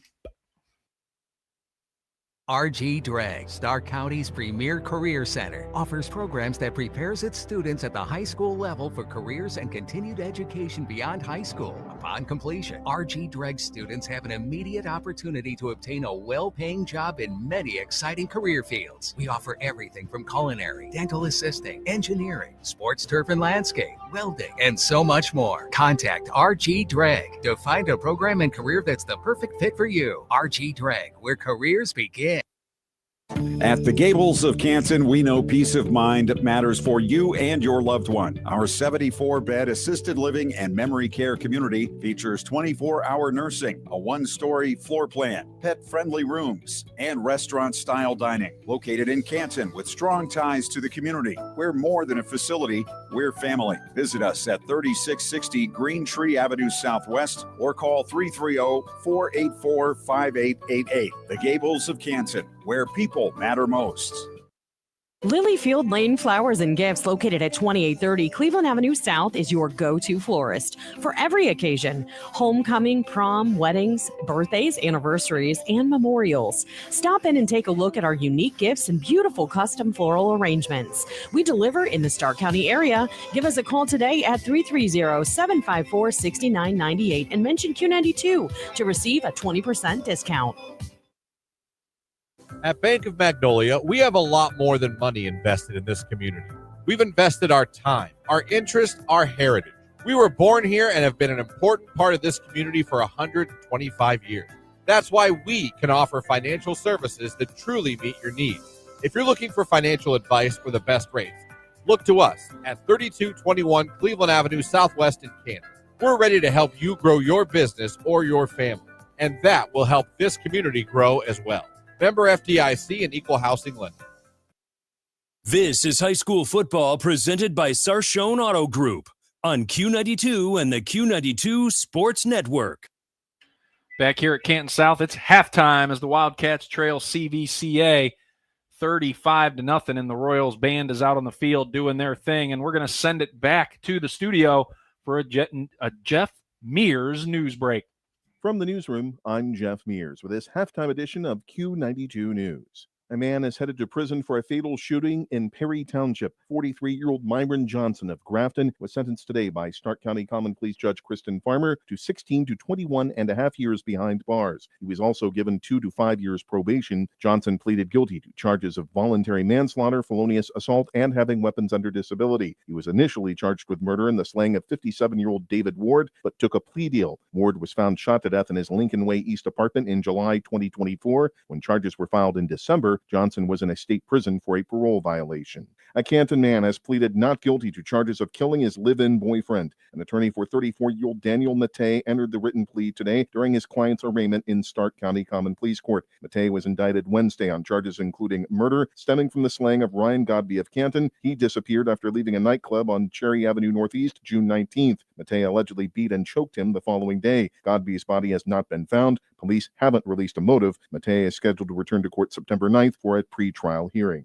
The Highway Patrol is investigating a single-vehicle crash in Sandy Township that took a man's life. It happened just before 6 a.m. today on Route 43. 22-year-old Michael Weaver of Canton was northbound when his car went off the right side of the road, struck a tree, and caught fire near Indian Run Road. Bystanders pulled him from the vehicle. Weaver was taken to Alpin Hospital, where he died of his injuries. Stark County's jobless rate sees a small increase. July unemployment was 5.4%, up from June's figure of 5.1%. According to Ohio Job and Family Services, it was 4.7% in July 2024. Carroll County's unemployment increased to 5.3%, while Columbiana County's was unchanged at 5.6%. In Mahoning County, the jobless figure rose to 6%, and Portage County's increased to 5.4%. Unemployment across Ohio was up to 5%.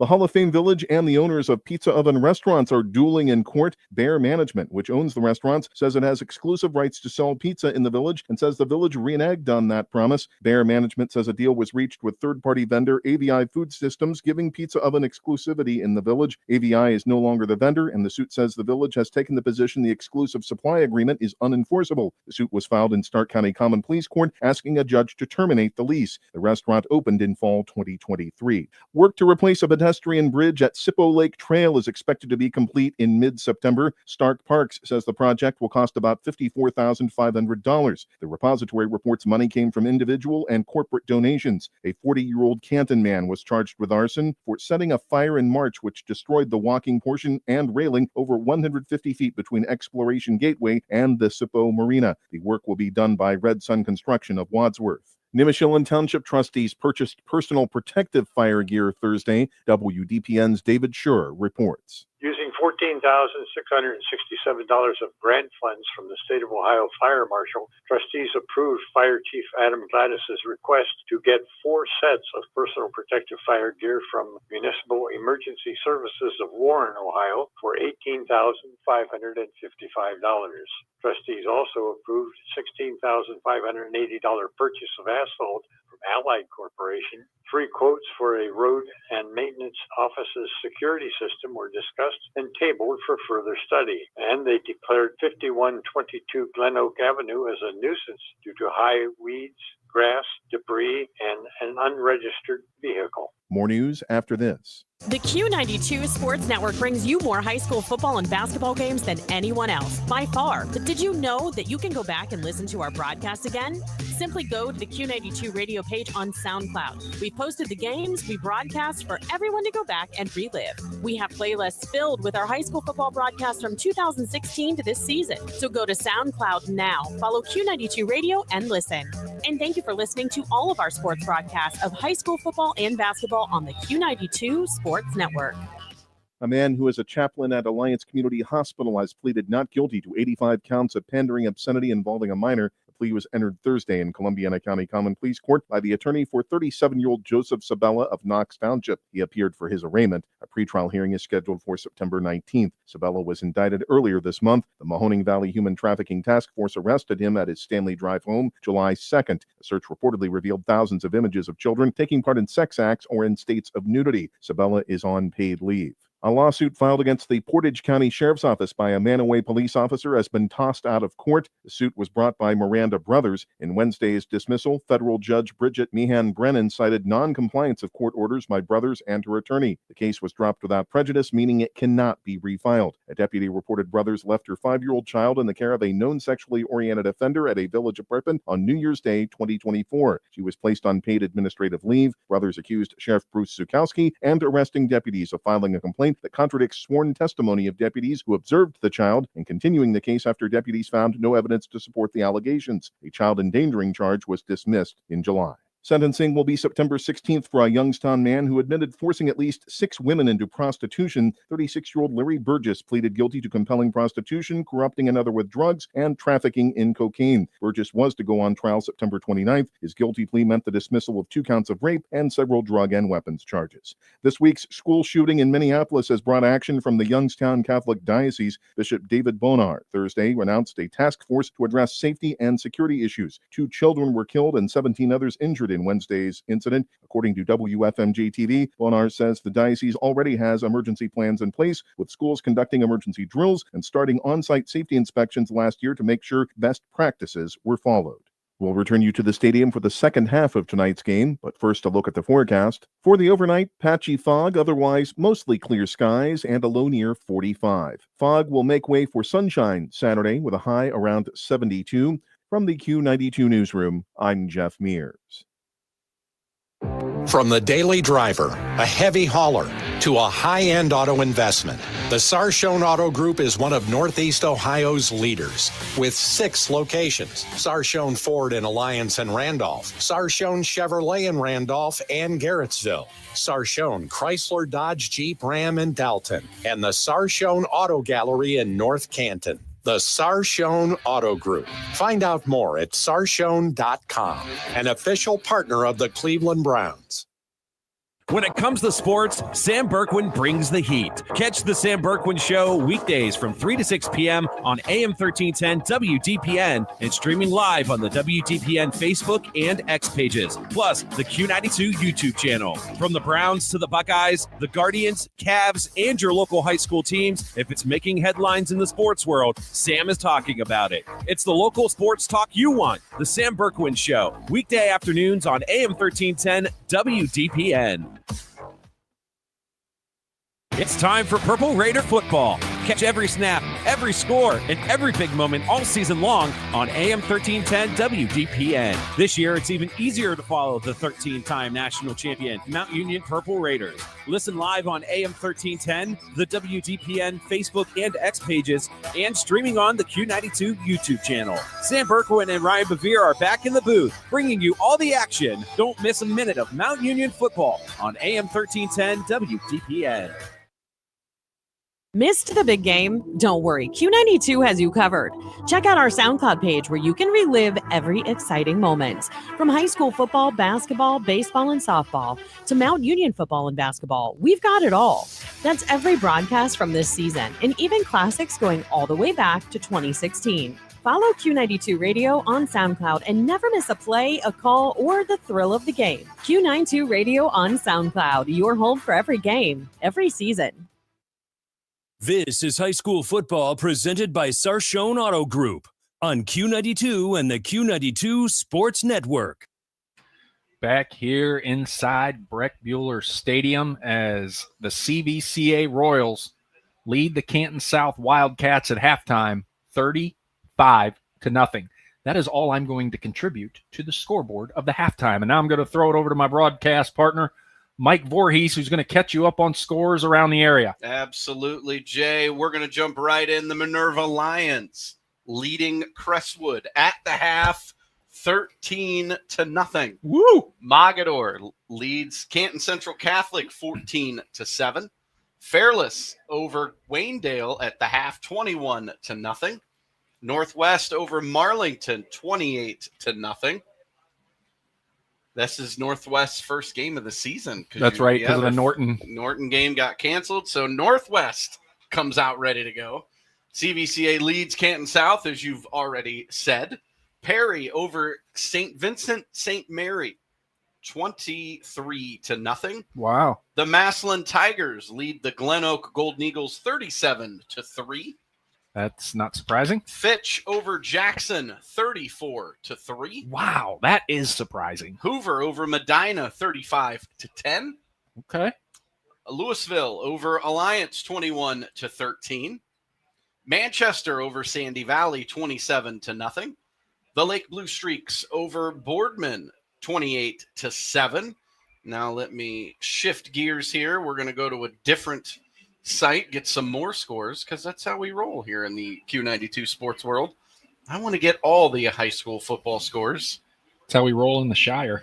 Let's do it. Let's see what I can get here. We're not going to the chapel. We're going to. We're going to the chapel stop and Stop it. Stop it. Stop it. Let's see what we got here. Waiting for it to load. Apparently the internet not the best. It didn't like my singing, so it decided to cut us off. All right. Stowe Monroe Falls leads Barberton 14-7. Okay. Let's see. I want to stick to local scores here. What are we doing here? Canfield over Walnut Ridge 19-6. Is that considered local? Canfield is. Is it? Okay. 224. I mean, yeah, sure. Why not? Claymont and Smithville, the Smithies, lead Claymont 14-6. Cloverleaf leads Keystone 12-6. Copley over Akron Firestone 14-0. Let's see here. Dover trails Maple Heights 16-14. East Canton over Wellsville 28-0. And let's see, do we have any more? I think Streetsboro leads Kent Roosevelt 28-7. Jay, I think those are my scores, and I'm going to stick to them. Well, there you have it. We'll keep you updated on those as we go throughout the second half, which will start with a running clock here in Canton South. We're going to step away for another commercial break. When we come back, we will recap the first half of this one, which was all CVCA. You're listening to high school football on the Q92 Sports Network, brought to you by the Sarshone Auto Group. Hey, sports fans, want the latest local sports news, game photos, coach and player interviews, and live play-by-play coverage? Then follow Q92 Sports on social media now. We're on Facebook, Instagram, X, Threads, YouTube, and SoundCloud. Like, follow, and subscribe today. Catch the highlights, relive the moments, and stay connected to your hometown teams. Q92 Sports, your home for everything local sports. Real teams, real action, real coverage. Follow Q92 Sports on social media. Looking for your home for local sports? Head over to Q92radiosports.com, the official website of Q92 Sports Network. Catch every live broadcast of high school games and Mount Union sports. Stay up to date with the latest local sports stories. Check scores from around the area and never miss a game with our full broadcast schedule. It's everything sports all in one place. Q92radiosports.com, your local sports connection. Missed the big game? Don't worry, Q92 has you covered. Check out our SoundCloud page where you can relive every exciting moment. From high school football, basketball, baseball, and softball to Mount Union football and basketball, we've got it all.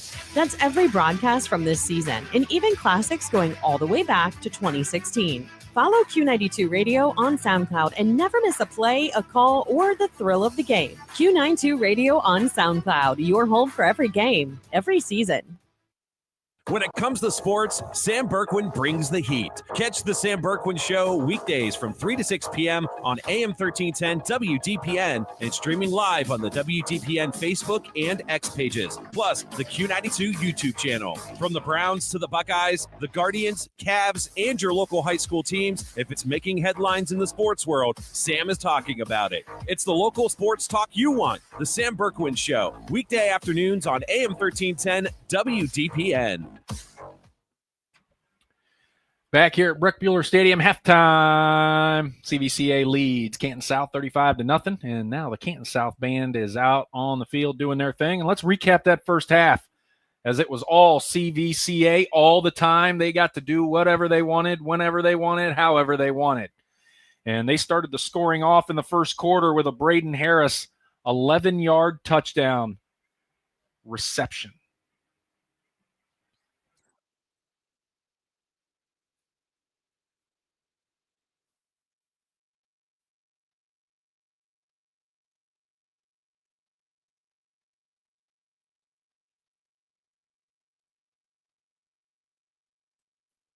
And the extra point was blocked, and that made it 6-0 Royals. And not long after that, we got a Reed Jones scoop and score on defense as Bonner fumbled trying to exchange with the running back. He went 26 yards and scampered in for the touchdown there.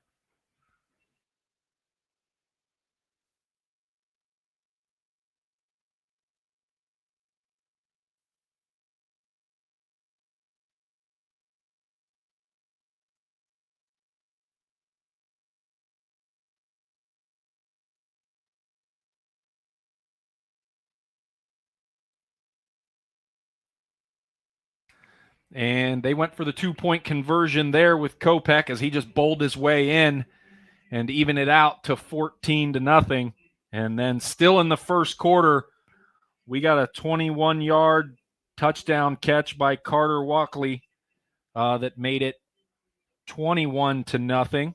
And we'll see if we can pull that one up there. That one's right here for you.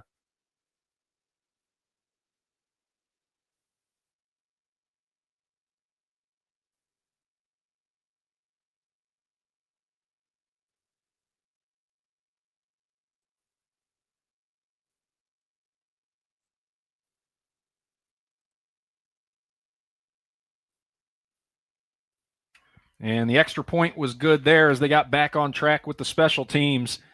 And that would conclude the scoring in the first quarter. And we move on to the second quarter again, all CVCA all the time. And this time we spent most of the game inside the Canton South 20-yard line. And Levac leaned in for a touchdown of his own.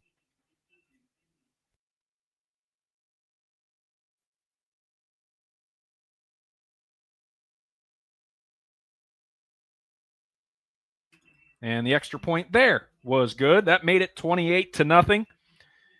And then right before we got to the half, we got Keeler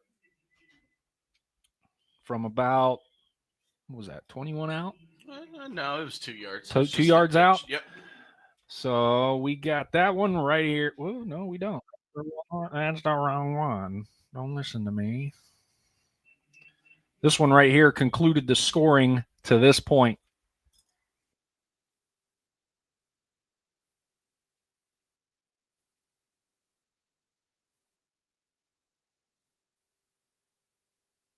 That I can promise you was Keeler that ran it in, but at 35-0 in the first half, I ran out of juice to get excited for that one. Well, Jay, I mean, obviously we're going to start the second half with a running clock.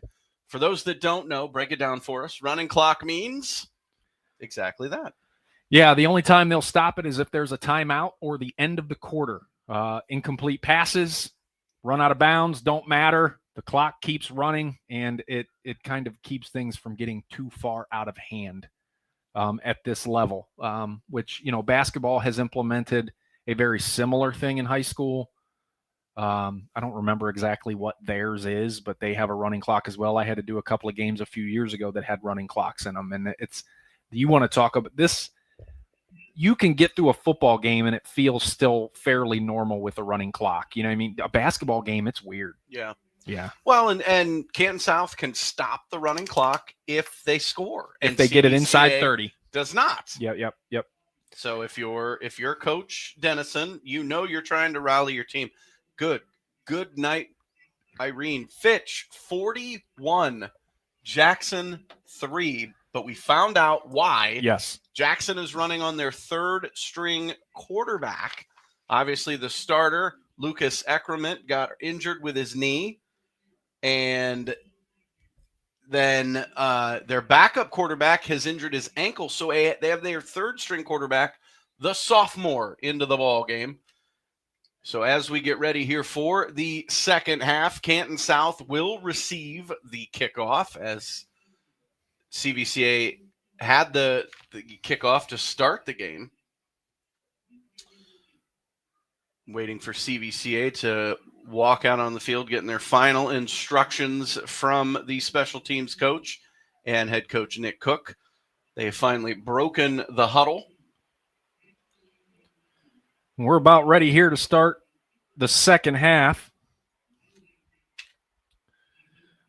as CVCA is going to kick it off to Canton South as they started with the football.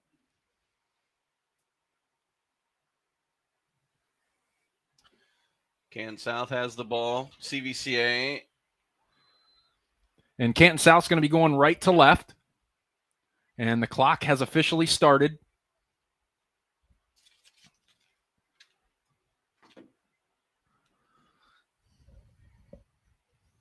And they're going to continue to do the same thing, only this time even shorter. So Canton South's going to get to start this one on their own 41-yard line, as that one didn't go out of bounds. It was actually fielded. So CVCA has so much confidence in all of their entire team that they don't care if you start around midfield every time. Yeah, their defense has looked absolutely just fierce, shutting down everything Canton South has tried.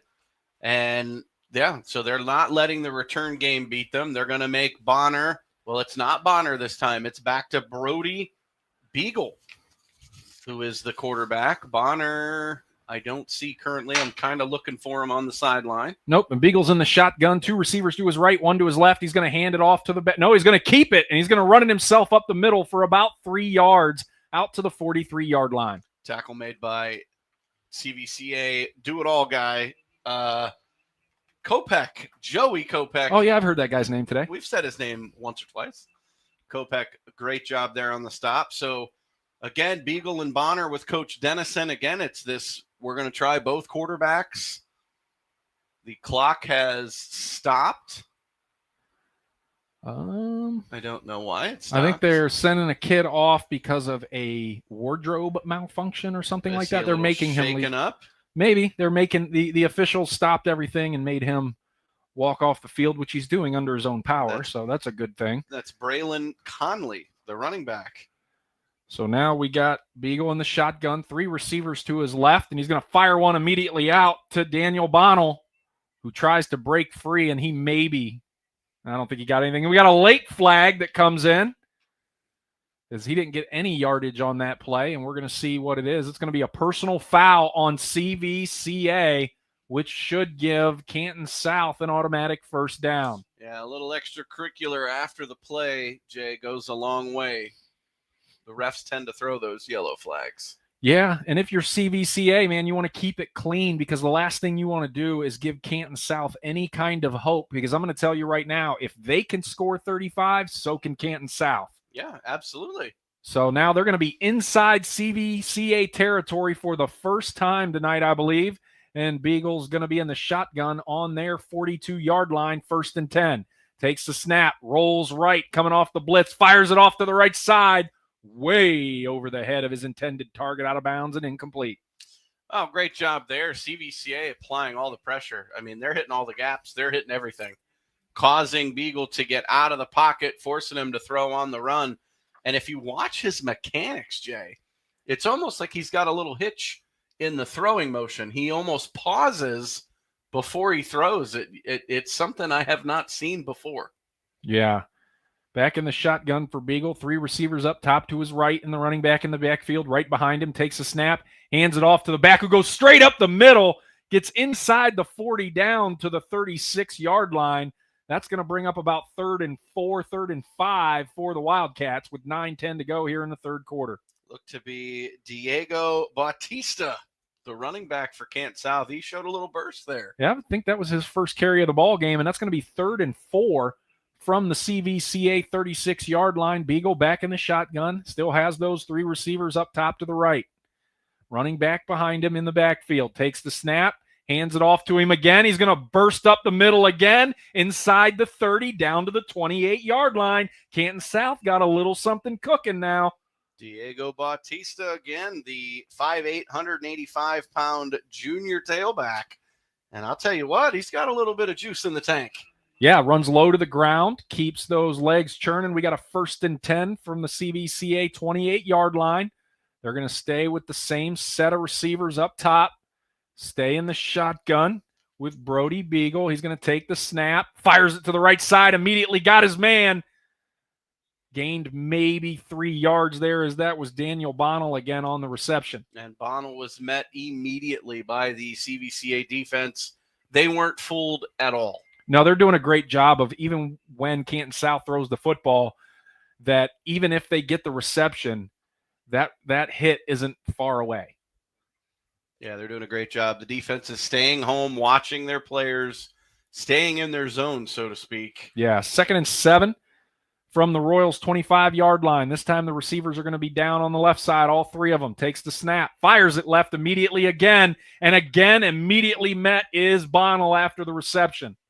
Braden Harris, great job there on the stop. Bonnell's like, what did I do? Why am I getting hit as hard as I am? as soon as I catch the ball, I'm turning upfield, and there's CVCA ready to take the tackle. And that's going to be 3rd and 5 now for the Wildcats on the Royals' 23-yard line. Approaching 7:05 to go here in the third quarter, and the Royals lead the Wildcats 35-0. Shotgun formation again for Beagle. 3 receivers up top to the right. Running back behind him. He hands it off to the running back again, who goes straight up the middle inside the 20-yard line. And that's going to be close. I'm giving you the signal. No, they're going to say he's 4th down. They're They're going to say 1. it's a half a yard, maybe. Yeah, but with that, for the first time tonight, Canton South is now inside the RG Drag red zone. Learn, earn, and succeed. 6:33 to go here in the third quarter. It's 4th and 1 for the Wildcats, and of course, they're going for it. Beagle in the shotgun. 3 receivers up top, takes a snap, hands it off, up the middle. He's got the first down to about the 16-yard line, and they are going to move the chains. I mean, where was this Diego Bautista in the first half? Maybe he was maybe he was late. I don't know, but he has looked amazing. Able to run the football. CVCA doesn't seem to have an answer for him. Yeah, he's hitting the holes a lot quicker than the previous running backs were in the first half. I think that's the big thing right now. Beagle back in the shotgun, 1st and 10 from the CVCA 16.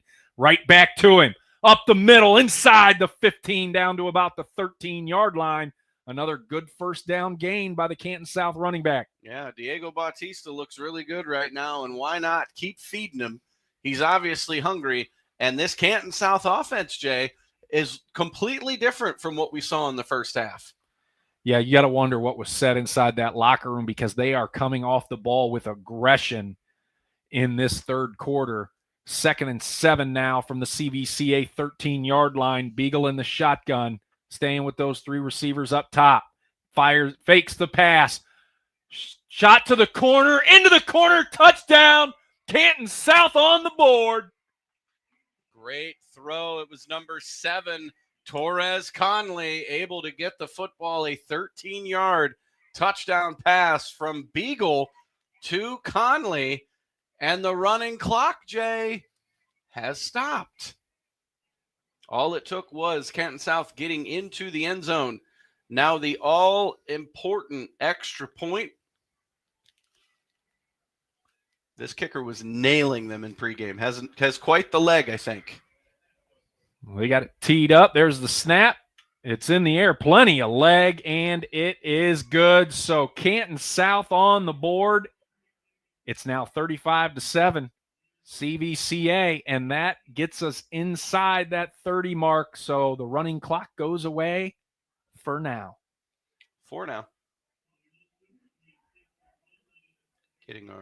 Make sure to join us on our social media pages for the Q92 Sports Network. We're posting tweets for those that can't listen to the game. We'll have SoundCloud. You can go back and listen to Jay and I's performance tonight. I call it a performance like we're actually doing something. But I mean, I just did a little jig. You did, but nobody saw it. I mean, maybe somebody down there saw it. I mean, we got the lights on in the press box, which means it's easier to see in the window now. Yeah, I think you are right. Nobody's watching me. The game's behind me, or the game's in front of all of us. So, well, we get to see Canton South tee it up and kick it back to CVCA for the first time since the opening kickoff. 5:06 to go here in the third quarter. Canton South comes out, punches CVCA in the mouth and says, hey, we ain't going away with a shutout, not in front of our home crowd. And they ran the ball down the Royals' throat across the goal line and then threw it to finish it off for the touchdown to Torres Conley from about 13 yards out. And the Wildcats have it teed up, and they're going to ground this kick, and it's going to be fielded at the 32. He gets free out to the 40. Tries to swing wide to the left side, out to the 50, into Canton South territory before he's shoved out of bounds. So that idea by the Wildcats backfired as CVCA yet again gets to start in Wildcat territory. Did you happen to see who returned that kick? His last name is Kopech. That's weird, man. I tell you what, that must have been his first carry of the game of any kind. I don't think so. The guy's dominating no matter where they put him. It was not Joey. It was Tommy. It was Tommy, the Kopech brothers. Levac under center, 2 backs. They hand it off up the left side. Nice little gain. And I believe that was Wesley Keeler. Score on still the carry. popping in here to the scoreboard. Let me get a couple. It's a 5-yard gain there on first down by the Royals, making it 2nd and 5 from the Wildcat, the 42-yard line. We've got Lake and Boardman at half, 28-14. Perry leads CVCA. Perry leads St. Vincent St. Mary, 23-0. Too many abbreviations. Yeah. Levac gonna pitch it again to Keeler up the left side. He's fighting back towards the middle, and he's gonna push that pile across the line to gain by plenty. It's gonna be first down Royals as Keeler. We talk a lot about Joey Kopech in the preseason or in the pregame, but I'll tell you what, Wesley Keeler has impressed me with how tough he runs the football. Oh, absolutely. I mean, huge shout out to the CVCA offensive line. I mean, they are getting absolute penetration, pushing Canton South 5-6 yards off the ball before a defender even touches one of their running backs. Yeah, Levac under center. 2 running backs, 1 receiver. Fakes the pitch, then hands it off to the running back the other way, who goes to the right side. And that's going to be Reed Jones, I believe, on the carry. Another decent gain on the ground for CVCA. It's going to be 2nd and 5. 2nd and 5 is what I'm seeing as well. 3:22 to go here in the third quarter. CVCA marching again, up 35-7. Reminder, if they score another touchdown or even a field goal, it goes back to the running clock. It can go back and forth as many times as it needs to. Levac under center. 2 backs in the backfield. They're going to pitch it up the left side, looking for a spot to run it, and runs out of bounds of the sidelines. Canton South did a good job of staying in their place this time instead of giving up a big gain. Yeah, kept Tommy Kopech in his lane this time, so to speak. Sets up they're going to say he had enough for the first down, though, Jay. It is 1st and 10. He must have snuck forward there on the corner. Maybe he stuck the ball out in front of him. I mean, that is a Kopech thing we see. Players in, players out for CVCA. 1st and 10 for the Royals from the Canton South 22-yard line. 2:57 to go here in the third quarter. Hands it off. Jump stop. Nowhere to go. Might have even lost some yardage there. Great penetration this time by the Wildcat defense. Yeah, the ball carrier was Zach Anderson, 5'10", 180-pound junior tailback. He went absolutely nowhere. Canton South, great job of keeping him in check, not allowing him to get out. We have not seen Joey Kopech at all on this series, Jay. I mean, you're up 35-7. Yeah, I mean, do you want to risk the biscuit? No. Use him when you need him? Not in your first game of the season, no. Yeah. Under center, Levac fakes the handoff, rolls left, looking downfield, pitches it, and it almost is intercepted as Levac did kind of the little push shovel pass forward as he was reaching the far sideline, and a Wildcat jumped the route and almost intercepted it, but it falls incomplete. Yeah, we talked about Joey Kopech. Look who's checking in here on third down. He heard you. He did. He must have. Heard you. We're at 3rd and 13 for CVCA. One of the first times, if not the only time, they've been behind the chains here tonight on the Wildcat 25-yard line. 2:12 to go here in the third quarter. They lead Canton South 35-7. They're going to break the huddle here. Joey Kopech is in the backfield. Levac under center along with Zach Anderson. And they're going to fake the handoff to Joey. Fired over the middle to the back of the end zone. Incomplete. Just off the fingertips of the intended target, Braden Harris, and that'll bring up 4th down. That's just outside the kicking range here for CVCA. So, of course, they're going to go for it. Why not? Yeah, why not? Why not? Why not? 4th and 13 from the Canton South 25-yard line. 2:06 to go here in the third quarter. Again, that Wildcat touchdown to open the second half has got us inside the running clock mark, so the clock is stopped after that incomplete pass, but here we go.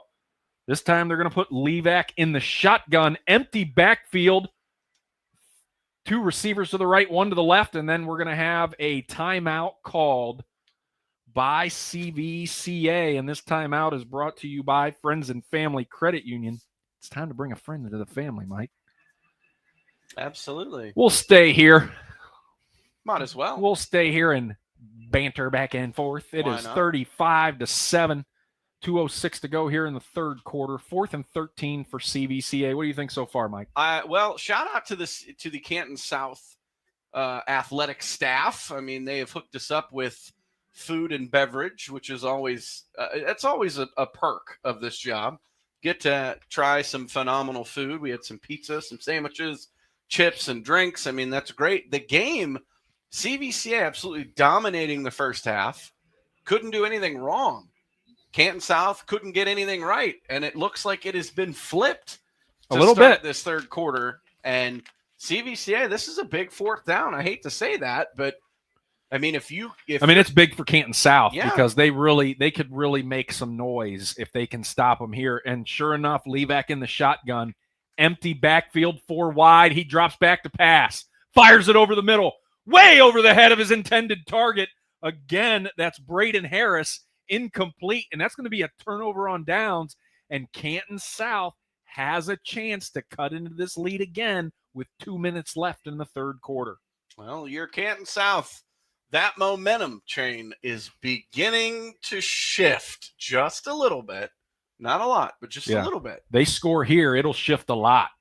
I mean, if you're CVCA, you don't want to ease up. And they're going to bring out Bonner. Bonner back in. I will say something to keep an eye on, Jay. Charlie Levac, as he was leaving the field, little hitch in the giddy up, little bit of a limp. So something to keep an eye on. I mean, he doesn't pass the ball a lot anyway, but Bonner's going to hand it off out of the shotgun, up the left side, out to the 30-yard line. Nice little gain there by the Wildcats.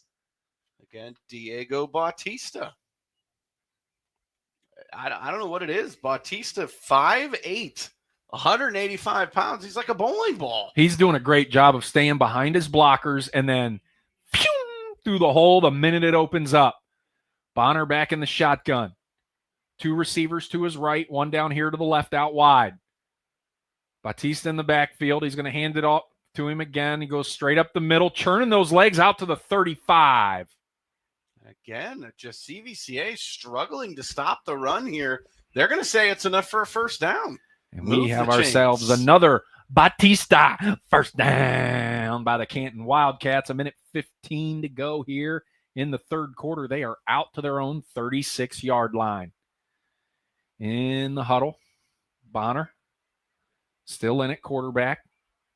In the shotgun, Bautista in the backfield. We got 4 receivers, 2 to the right, 1 in the slot, and 2 down here wide out left. They're going to put 1 in motion. Goes from the bottom to the top, left to the right. Fakes the handoff. Bonner downfield, dumps it off at the 40, incomplete. Outstretched arms of his intended target, and that's going to bring up 2nd and 10. Yeah, he was looking for Brody Beagle coming across, kind of playing that slot receiver, Jay. Came over the middle. He was open, but it was almost as if Bonner couldn't get it over the defensive line to get it to him.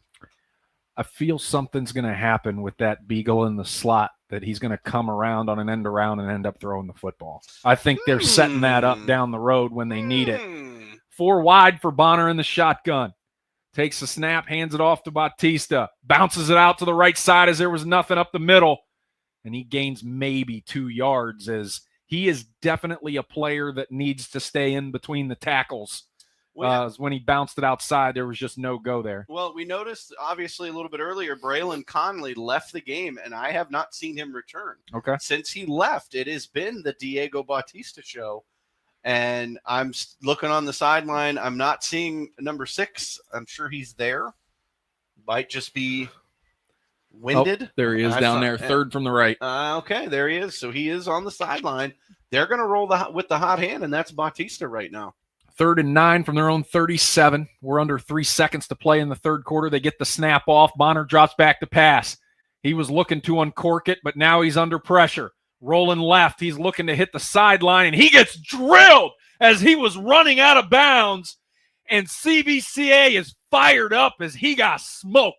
Who was it? Number 20, Joey Kopech from the linebacker position, making a dead sprint towards Bonner, and he let him know this might be your house, but it's my field. I'm going to tell you that was very close to being a 15-yarder because Bonner had clearly given himself up to the sidelines, and the referees were even talking about it there for a second.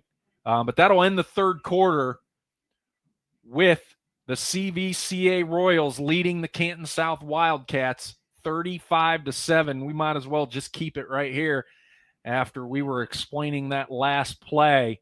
And they're going to go ahead and flip the field. It's going to be 4th and 4 for the Wildcats from their own 42-yard line. They will now be going left to right to finish out the ball game. They trail 35-7. And we're going to see what Coach Dennison wants to do with this 4th and 4. And it looks like they're going to punt the football back to the Royals. I thought maybe they would think about it being somewhat close to midfield and having a decent amount of momentum. But that hit by Kopech might have just changed his mind. Well, I mean, and I'm a little shocked here, but maybe a little fake punt could be on the docket.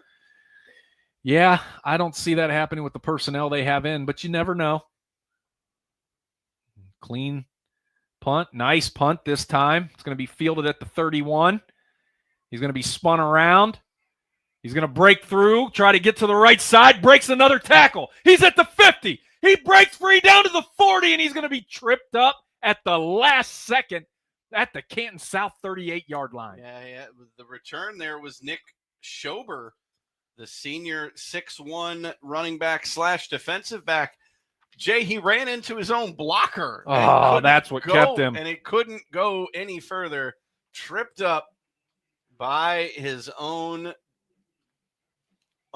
defender or his own teammate. Yet again, great starting field position for the CVCA Royals. They're going to come out of the huddle, and they are sending in Charlie Levac again. He does have a brace on that right knee. Yeah. But you can tell it was put on either pregame or at halftime. He had it on in warmups. Yeah. So here we go. 1st and 10 from the Canton South 39-yard line. Under center. There's the pitch. Up the right side. Keeps going. That's going to be an easy first down on the ground by CVCA. That was Wesley Keeler. He has done a phenomenal job doing these jump cuts and finding the hole where Canton South isn't. Yeah, and then once he gets going downhill, it takes 3-4 guys to bring him down, and sometimes it takes a minute to get 3 to 4 guys to the football, and by then he's gained another 4 yards. Levac under center, one receiver up to the right. There's the pitch again, up the right side. He's going to be hit at about the 25-yard line, about a 4-yard gain there for the Royals.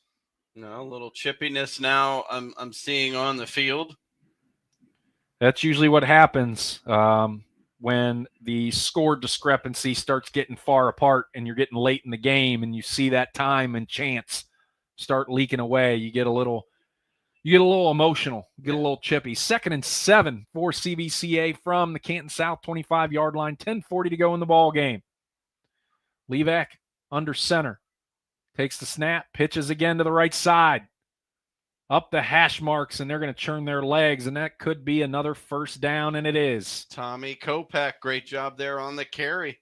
Just following what the blockers are giving him and just running downhill, keeping the legs churning.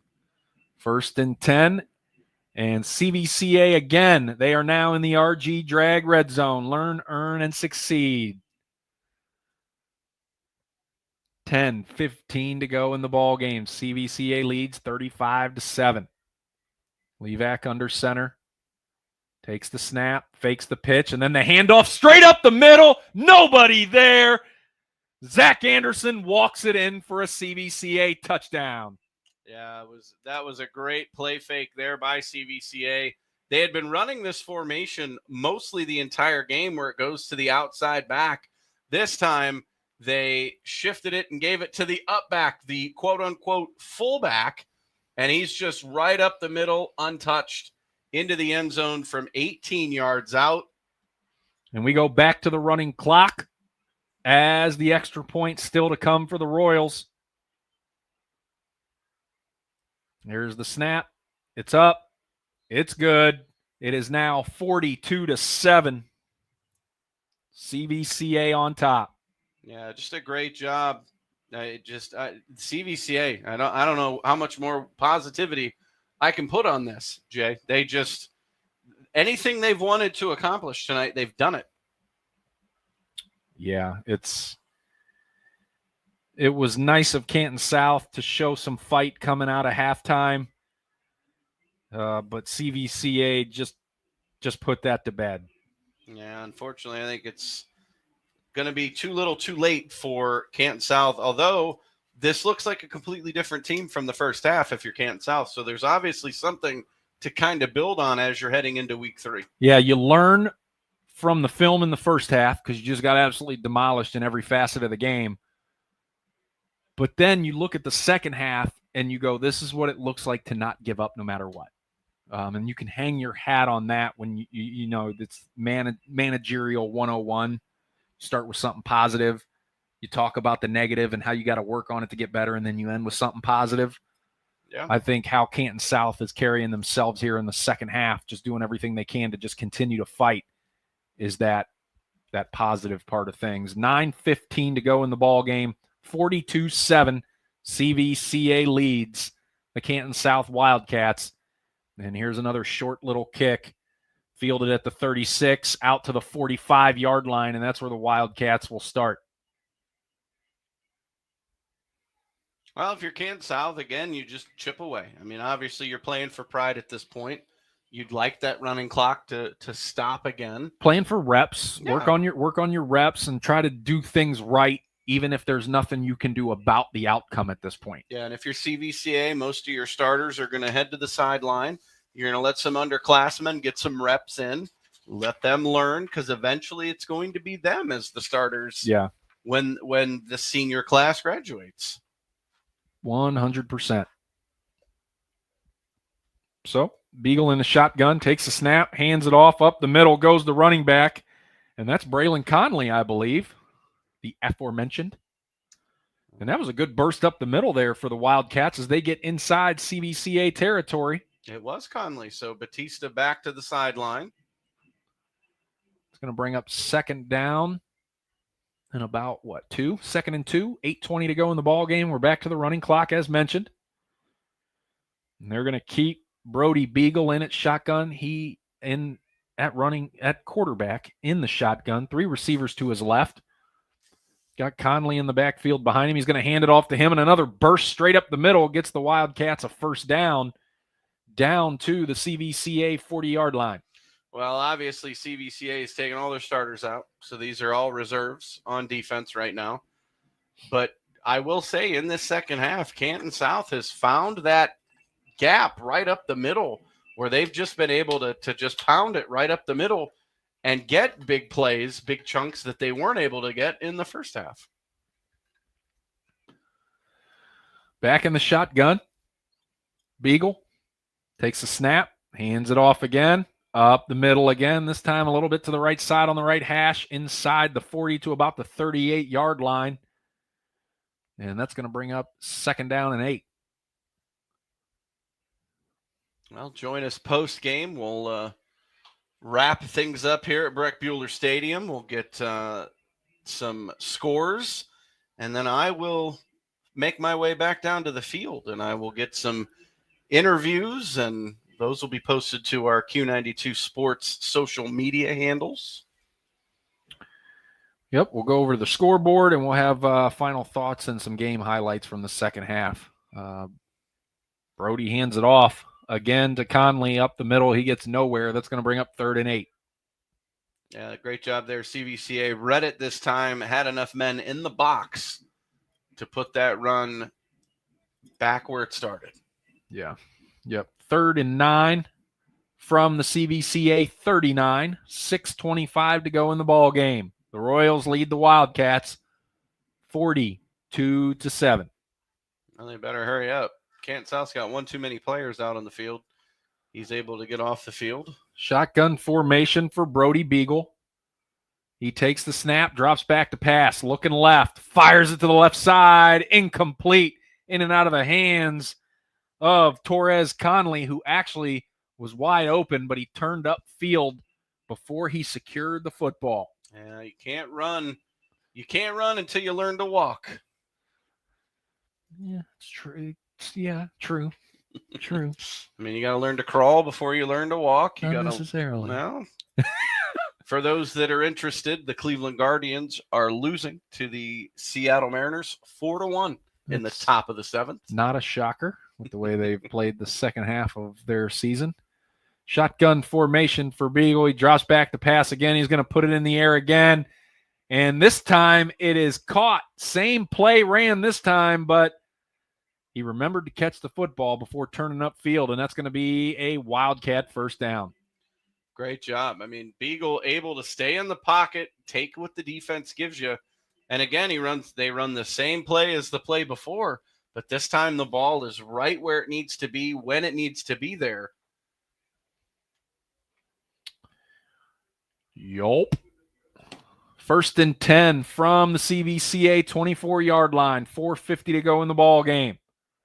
Beagle in the shotgun, 2 receivers to his right, 1 up top to the left.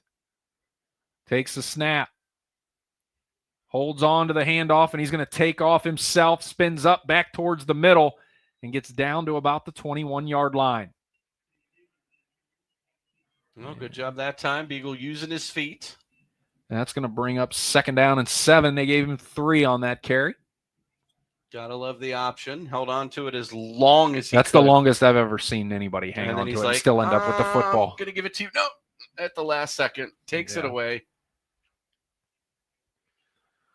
So back in the shotgun. All 3 receivers up to the left side this time as they're going left to right. Takes a snap. This time he does hand it off straight up the middle inside the 20 as Canton South enters the RG Drag red zone. Learn, earn, and succeed with RG Drag. That's going to bring up 3rd down and 3 for the Wildcats. All right, big drive here for Canton South, because if they're able to get into the end zone, that running clock stops.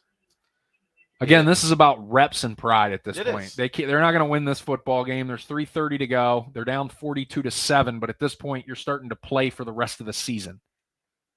Yes. Shotgun for Beagle. Takes the snap.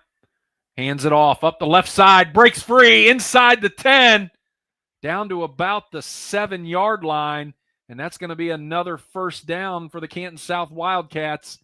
And I believe we got a Wildcat down, injured on the field at about the 8. And the training staff is going to head on out. We'll take a quick commercial break. You're listening to High School Football on the Q92 Sports Network, brought to you by the Sarshone Auto Group. Missed the big game? Don't worry, Q92 has you covered. Check out our SoundCloud page where you can relive every exciting moment. From high school football, basketball, baseball, and softball to Mount Union football and basketball, we've got it all. That's every broadcast from this season, and even classics going all the way back to 2016. Follow Q92 Radio on SoundCloud and never miss a play, a call, or the thrill of the game. Q92 Radio on SoundCloud, your home for every game, every season. It's time for Purple Raider football. Catch every snap, every score, and every big moment all season long on AM 1310 WDPN. This year, it's even easier to follow the 13-time national champion, Mount Union Purple Raiders. Listen live on AM 1310, the WDPN Facebook and X pages, and streaming on the Q92 YouTube channel. Sam Berkwin and Ryan Bevere are back in the booth, bringing you all the action. Don't miss a minute of Mount Union football on AM 1310 WDPN. This is High School Football presented by Sarshone Auto Group on Q92 and the Q92 Sports Network. Then we're back here at Breck Mueller Stadium in Canton South as the CVCA Royals lead the Canton South Wildcats 42-7 with 3:05 to go in the ball game. And the injured Canton South player is up, but he is being helped off of the field. It looks like a left leg, could be knee, could be ankle. He can't put hardly any weight on it, if any at all, so they're helping him off slowly. Hopefully he'll be all right with 3:05 to go in the ball game. Canton South first and goal from the 7. They're going to bring out Brody Beagle again in the shotgun formation. He'll have 3 receivers to his right. He will have Braylon Conley in the backfield with him. And they start the clock as we're under 3 minutes to play. Takes the snap, hands it off. Nope, fakes the handoff. He's going to keep it himself. He goes up the left side, dives towards the goal line, and he's going to be short at about the 2. So that's going to be second and goal from the 2 with 2:45 to go in the ball game. No, you talked about it, Jay. They're playing for pride, and Beagle has been able to do whatever he wants at this moment with this defense. Again, he's playing against the underclassmen, so to speak. Reps are reps. They are, and they're important. Very. Because Beagle is a junior, just like Bonner is, so they're going to be battling for that quarterback spot all year and into next year.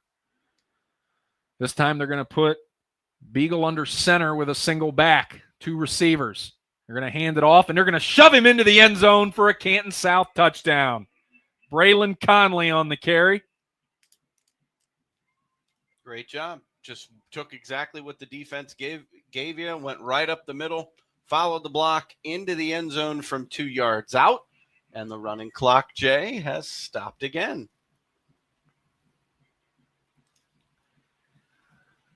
So Canton South said, we might not win this, but you're sure not going to embarrass us.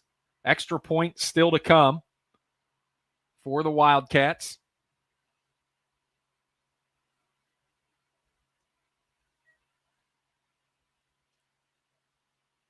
Well, there's the snap.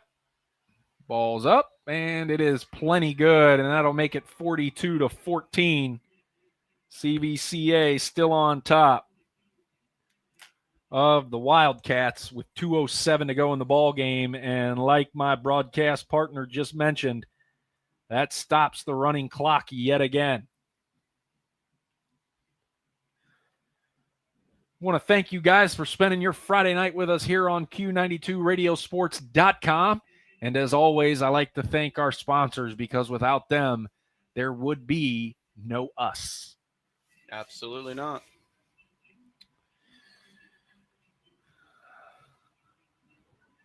Well, partner, before you head down to the field, yes, sir. Our first game. How you feeling, man? Dude, you put it together, didn't it? I love this. Yeah. There is nothing I'd rather be doing on a Friday night with the weather like this. There's just something about high school football, being able to call it, the excitement, the highs, the lows, everything in between. This is phenomenal. The fact that we're finally together. We talked about it in the offseason. Yeah. We were gonna get the duo together, and then week 1 happened. We had to pivot a bit. But, yeah, I'm happy to be here. Hopefully I'm with you next week. Assuming I'm back with you next week, and we'll look to the one thing we've learned in this business is to expect the unexpected and never get too comfortable. Nope. 42-14, 2:07 to go in the ball game. CVCA leads, and the Wildcats are getting ready to boot it back to the Royals. As the ball is teed up, and they're going to line drive it right up the left side off of the hands of the CVCA player, and it's bouncing around. He finally picks it up, and he starts darting. 40, 50, he's got one man to beat, except he tripped over himself. The turf Monster got him. Oops. Tommy Kopeck had no one in front of him. There are no words. The turf monster. Sorry, I'm giggling like a schoolgirl. We're at our text thread with our counterparts that are calling different games in different stadiums. A score was just sent through that doesn't make sense, but that's okay. It's totally okay. I've never seen a score 41-425, but we have one in the text I have a That's feeling okay. I have a feeling it's a typo. That's okay. A minute 43 to go here at Breck Bueller. Considering the last update we had from them was 28-14. So. CVCA sends in at quarterback, I believe I'm looking at Jackson Cruz, who is 6'3", 360-pound sophomore. And they were going to put him under center, and then we got a timeout. And that timeout is brought to you by Friends and Family Credit Union. It is time to bring a friend into the family. So it was 18 under center, not 19? Shane Cook is listed as their sophomore quarterback. Hey, that 8 and 9, man, with that angles and the crinkle of the uniform. Yeah. It could have been a 6. Could have been. It could have been 425 to 401. Yep. Back into the scoreboard we go. Fitch, 41. Jackson, 3. Perry, 36. St. Vincent, St. Mary, nothing. Wow. Perry is going to be something to be reckoned with. And Spencer Leno.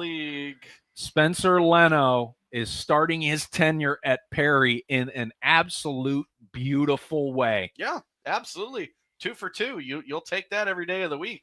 It is that 18. Not an 18? It is an 18. It is an 18. It's official. I'm not blind. I am they so have a happy. listed wide receiver at quarterback. He's under center.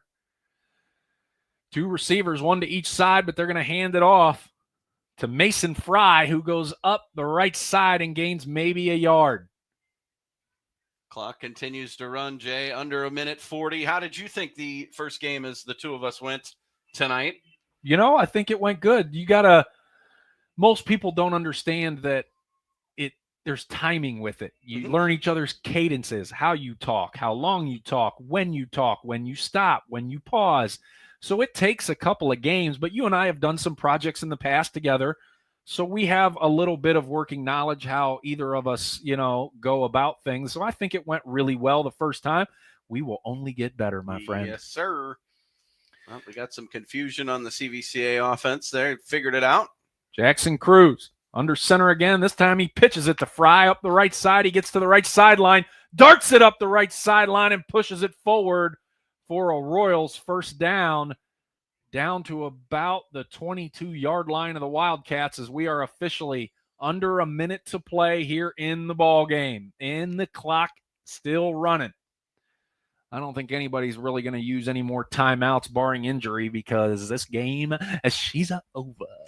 Yep, the fans here at Canton South are slowly making their way to the exits. Want to beat the traffic home, I get that. 35 seconds to play here. Play clock down to 10. Although it doesn't matter.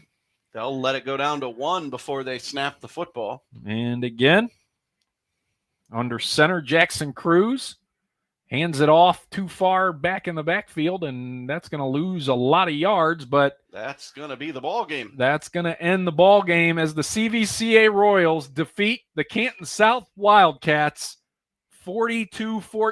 CVCA goes to 1-0 on the season, and the Wildcats fall to 1-1. We are going to step away for a quick commercial break. When we come back, I will have a look around the scoreboard to see the scores around Stark County and beyond, especially the ones on the Q92 Sports Network.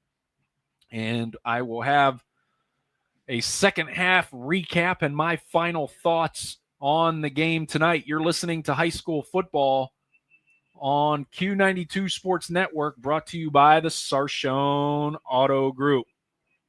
Hey, sports fans, want the latest local sports news, game photos, coach and player interviews, and live play-by-play coverage? Then follow Q92 Sports on social media now. We're on Facebook, Instagram, X, Threads, YouTube, and SoundCloud. Like, follow, and subscribe today. Catch the highlights, relive the moments, and stay connected to your hometown teams. Q92 Sports, your home for everything local sports. Real teams, real action, real coverage. Follow Q92 Sports on social media. Looking for your home for local sports? Head over to Q92radiosports.com, the official website of Q92 Sports Network. Catch every live broadcast of high school games and Mount Union sports. Stay up to date with the latest local sports stories. Check scores from around the area and never miss a game with our full broadcast schedule. It's everything sports all in one place. Q92radiosports.com, your local sports connection. This is high school football presented by Sarshone Auto Group on Q92 and the Q92 Sports Network. Back here at Breck Bueller Stadium in Canton South as the CVCA Royals defeat the Canton South Wildcats 42-14. I'm going to toss it over to my broadcast partner, Mike Voorhees, who's going to cover the scoreboard to finish out the evening. Absolutely. The Perry Panthers lead St. Vincent St. Mary 36-0. Mogador leads Canton Central Catholic 22-7. Tuslaw leads Chippewa 28-7. Minerva leads Crestwood 16-8 in the fourth quarter. Hoover over Medina 42-10. Louisville leads Alliance 24-13. Massillon over Glen Oak 44-10. Fairless over Waynedale 28-0. Manchester over Sandy Valley 41-7. Lake over Boardman 48-14. Fitch over Jackson 41-3. Poland over East 35-6. McKinley trails at half 14-0 to St. Augustine. That's the out-of-state team. That is. Northwest leads Marlington 28-0. Jay, those are my scores, and I'm sticking to it. Sir, it has been a pleasure, and I will see you next week. Yes, sir. And I'm going to step away for one more commercial break. When I come back, I will have my final thoughts on the game here tonight. You're listening to high school football on the Q92 Radio Sports Network, brought to you by the Sarshone Auto Group. Missed the big game? Don't worry, Q92 has you covered. Check out our SoundCloud page where you can relive every exciting moment. From high school football, basketball, baseball, and softball to Mount Union football and basketball, we've got it all. That's every broadcast from this season, and even classics going all the way back to 2016. Follow Q92 Radio on SoundCloud and never miss a play, a call, or the thrill of the game. Q92 Radio on SoundCloud, your home for every game, every season. It's time for Purple Raider football. Catch every snap, every score, and every big moment all season long on AM 1310 WDPN. This year, it's even easier to follow the 13-time national champion, Mount Union Purple Raiders. Listen live on AM 1310, the WDPN Facebook and X pages, and streaming on the Q92 YouTube channel. Sam Berkwin and Ryan Bevere are back in the booth, bringing you all the action. Don't miss a minute of Mount Union football on AM 1310 WDPN. This is high school football presented by Sarshone Auto Group on Q92 and the Q92 Sports Network. Back here one more time at Breck Bueller Stadium as the CVCA Royals defeat the Canton South Wildcats by a final score of 42-14. This was CVCA's first game of the season as their week one opponent. Some scheduling issues happened to where they couldn't play that one, and they were definitely ready to play as they took over 35-0 at halftime, and we went into the second half with a running clock. But Canton South, playing for pride, playing for reps, and playing for the rest of the season, made sure to put up a little bit of a fight there in the third and fourth quarter as Torres Conley had a 13-yard touchdown catch in the third quarter to make it 35-7. And then Zach Anderson for CVCA in the fourth quarter had an 18-yard run to make it 42-7, and Canton South had one more in them, 2-yard run by Braylon Conley to finish up the scoring at 42-14. As always, thank you guys for spending your Friday night with us here on the Q92 Sports Network, and thank you to all of our sponsors, as we would not be able to bring you these 7 broadcasts every week if it wasn't for our sponsors. And make sure to check our website, Q92radiosports.com, and all of our social medias for highlights, interviews, updates, and scores, and where we will be next week, as we are already moving on to week 3 of this 2025 Ohio high school football season. For Mike Voorhees, my broadcast partner who went down to get some post-game interviews, and myself, Jay Wilhelm, thank you guys. Have a good night, everybody.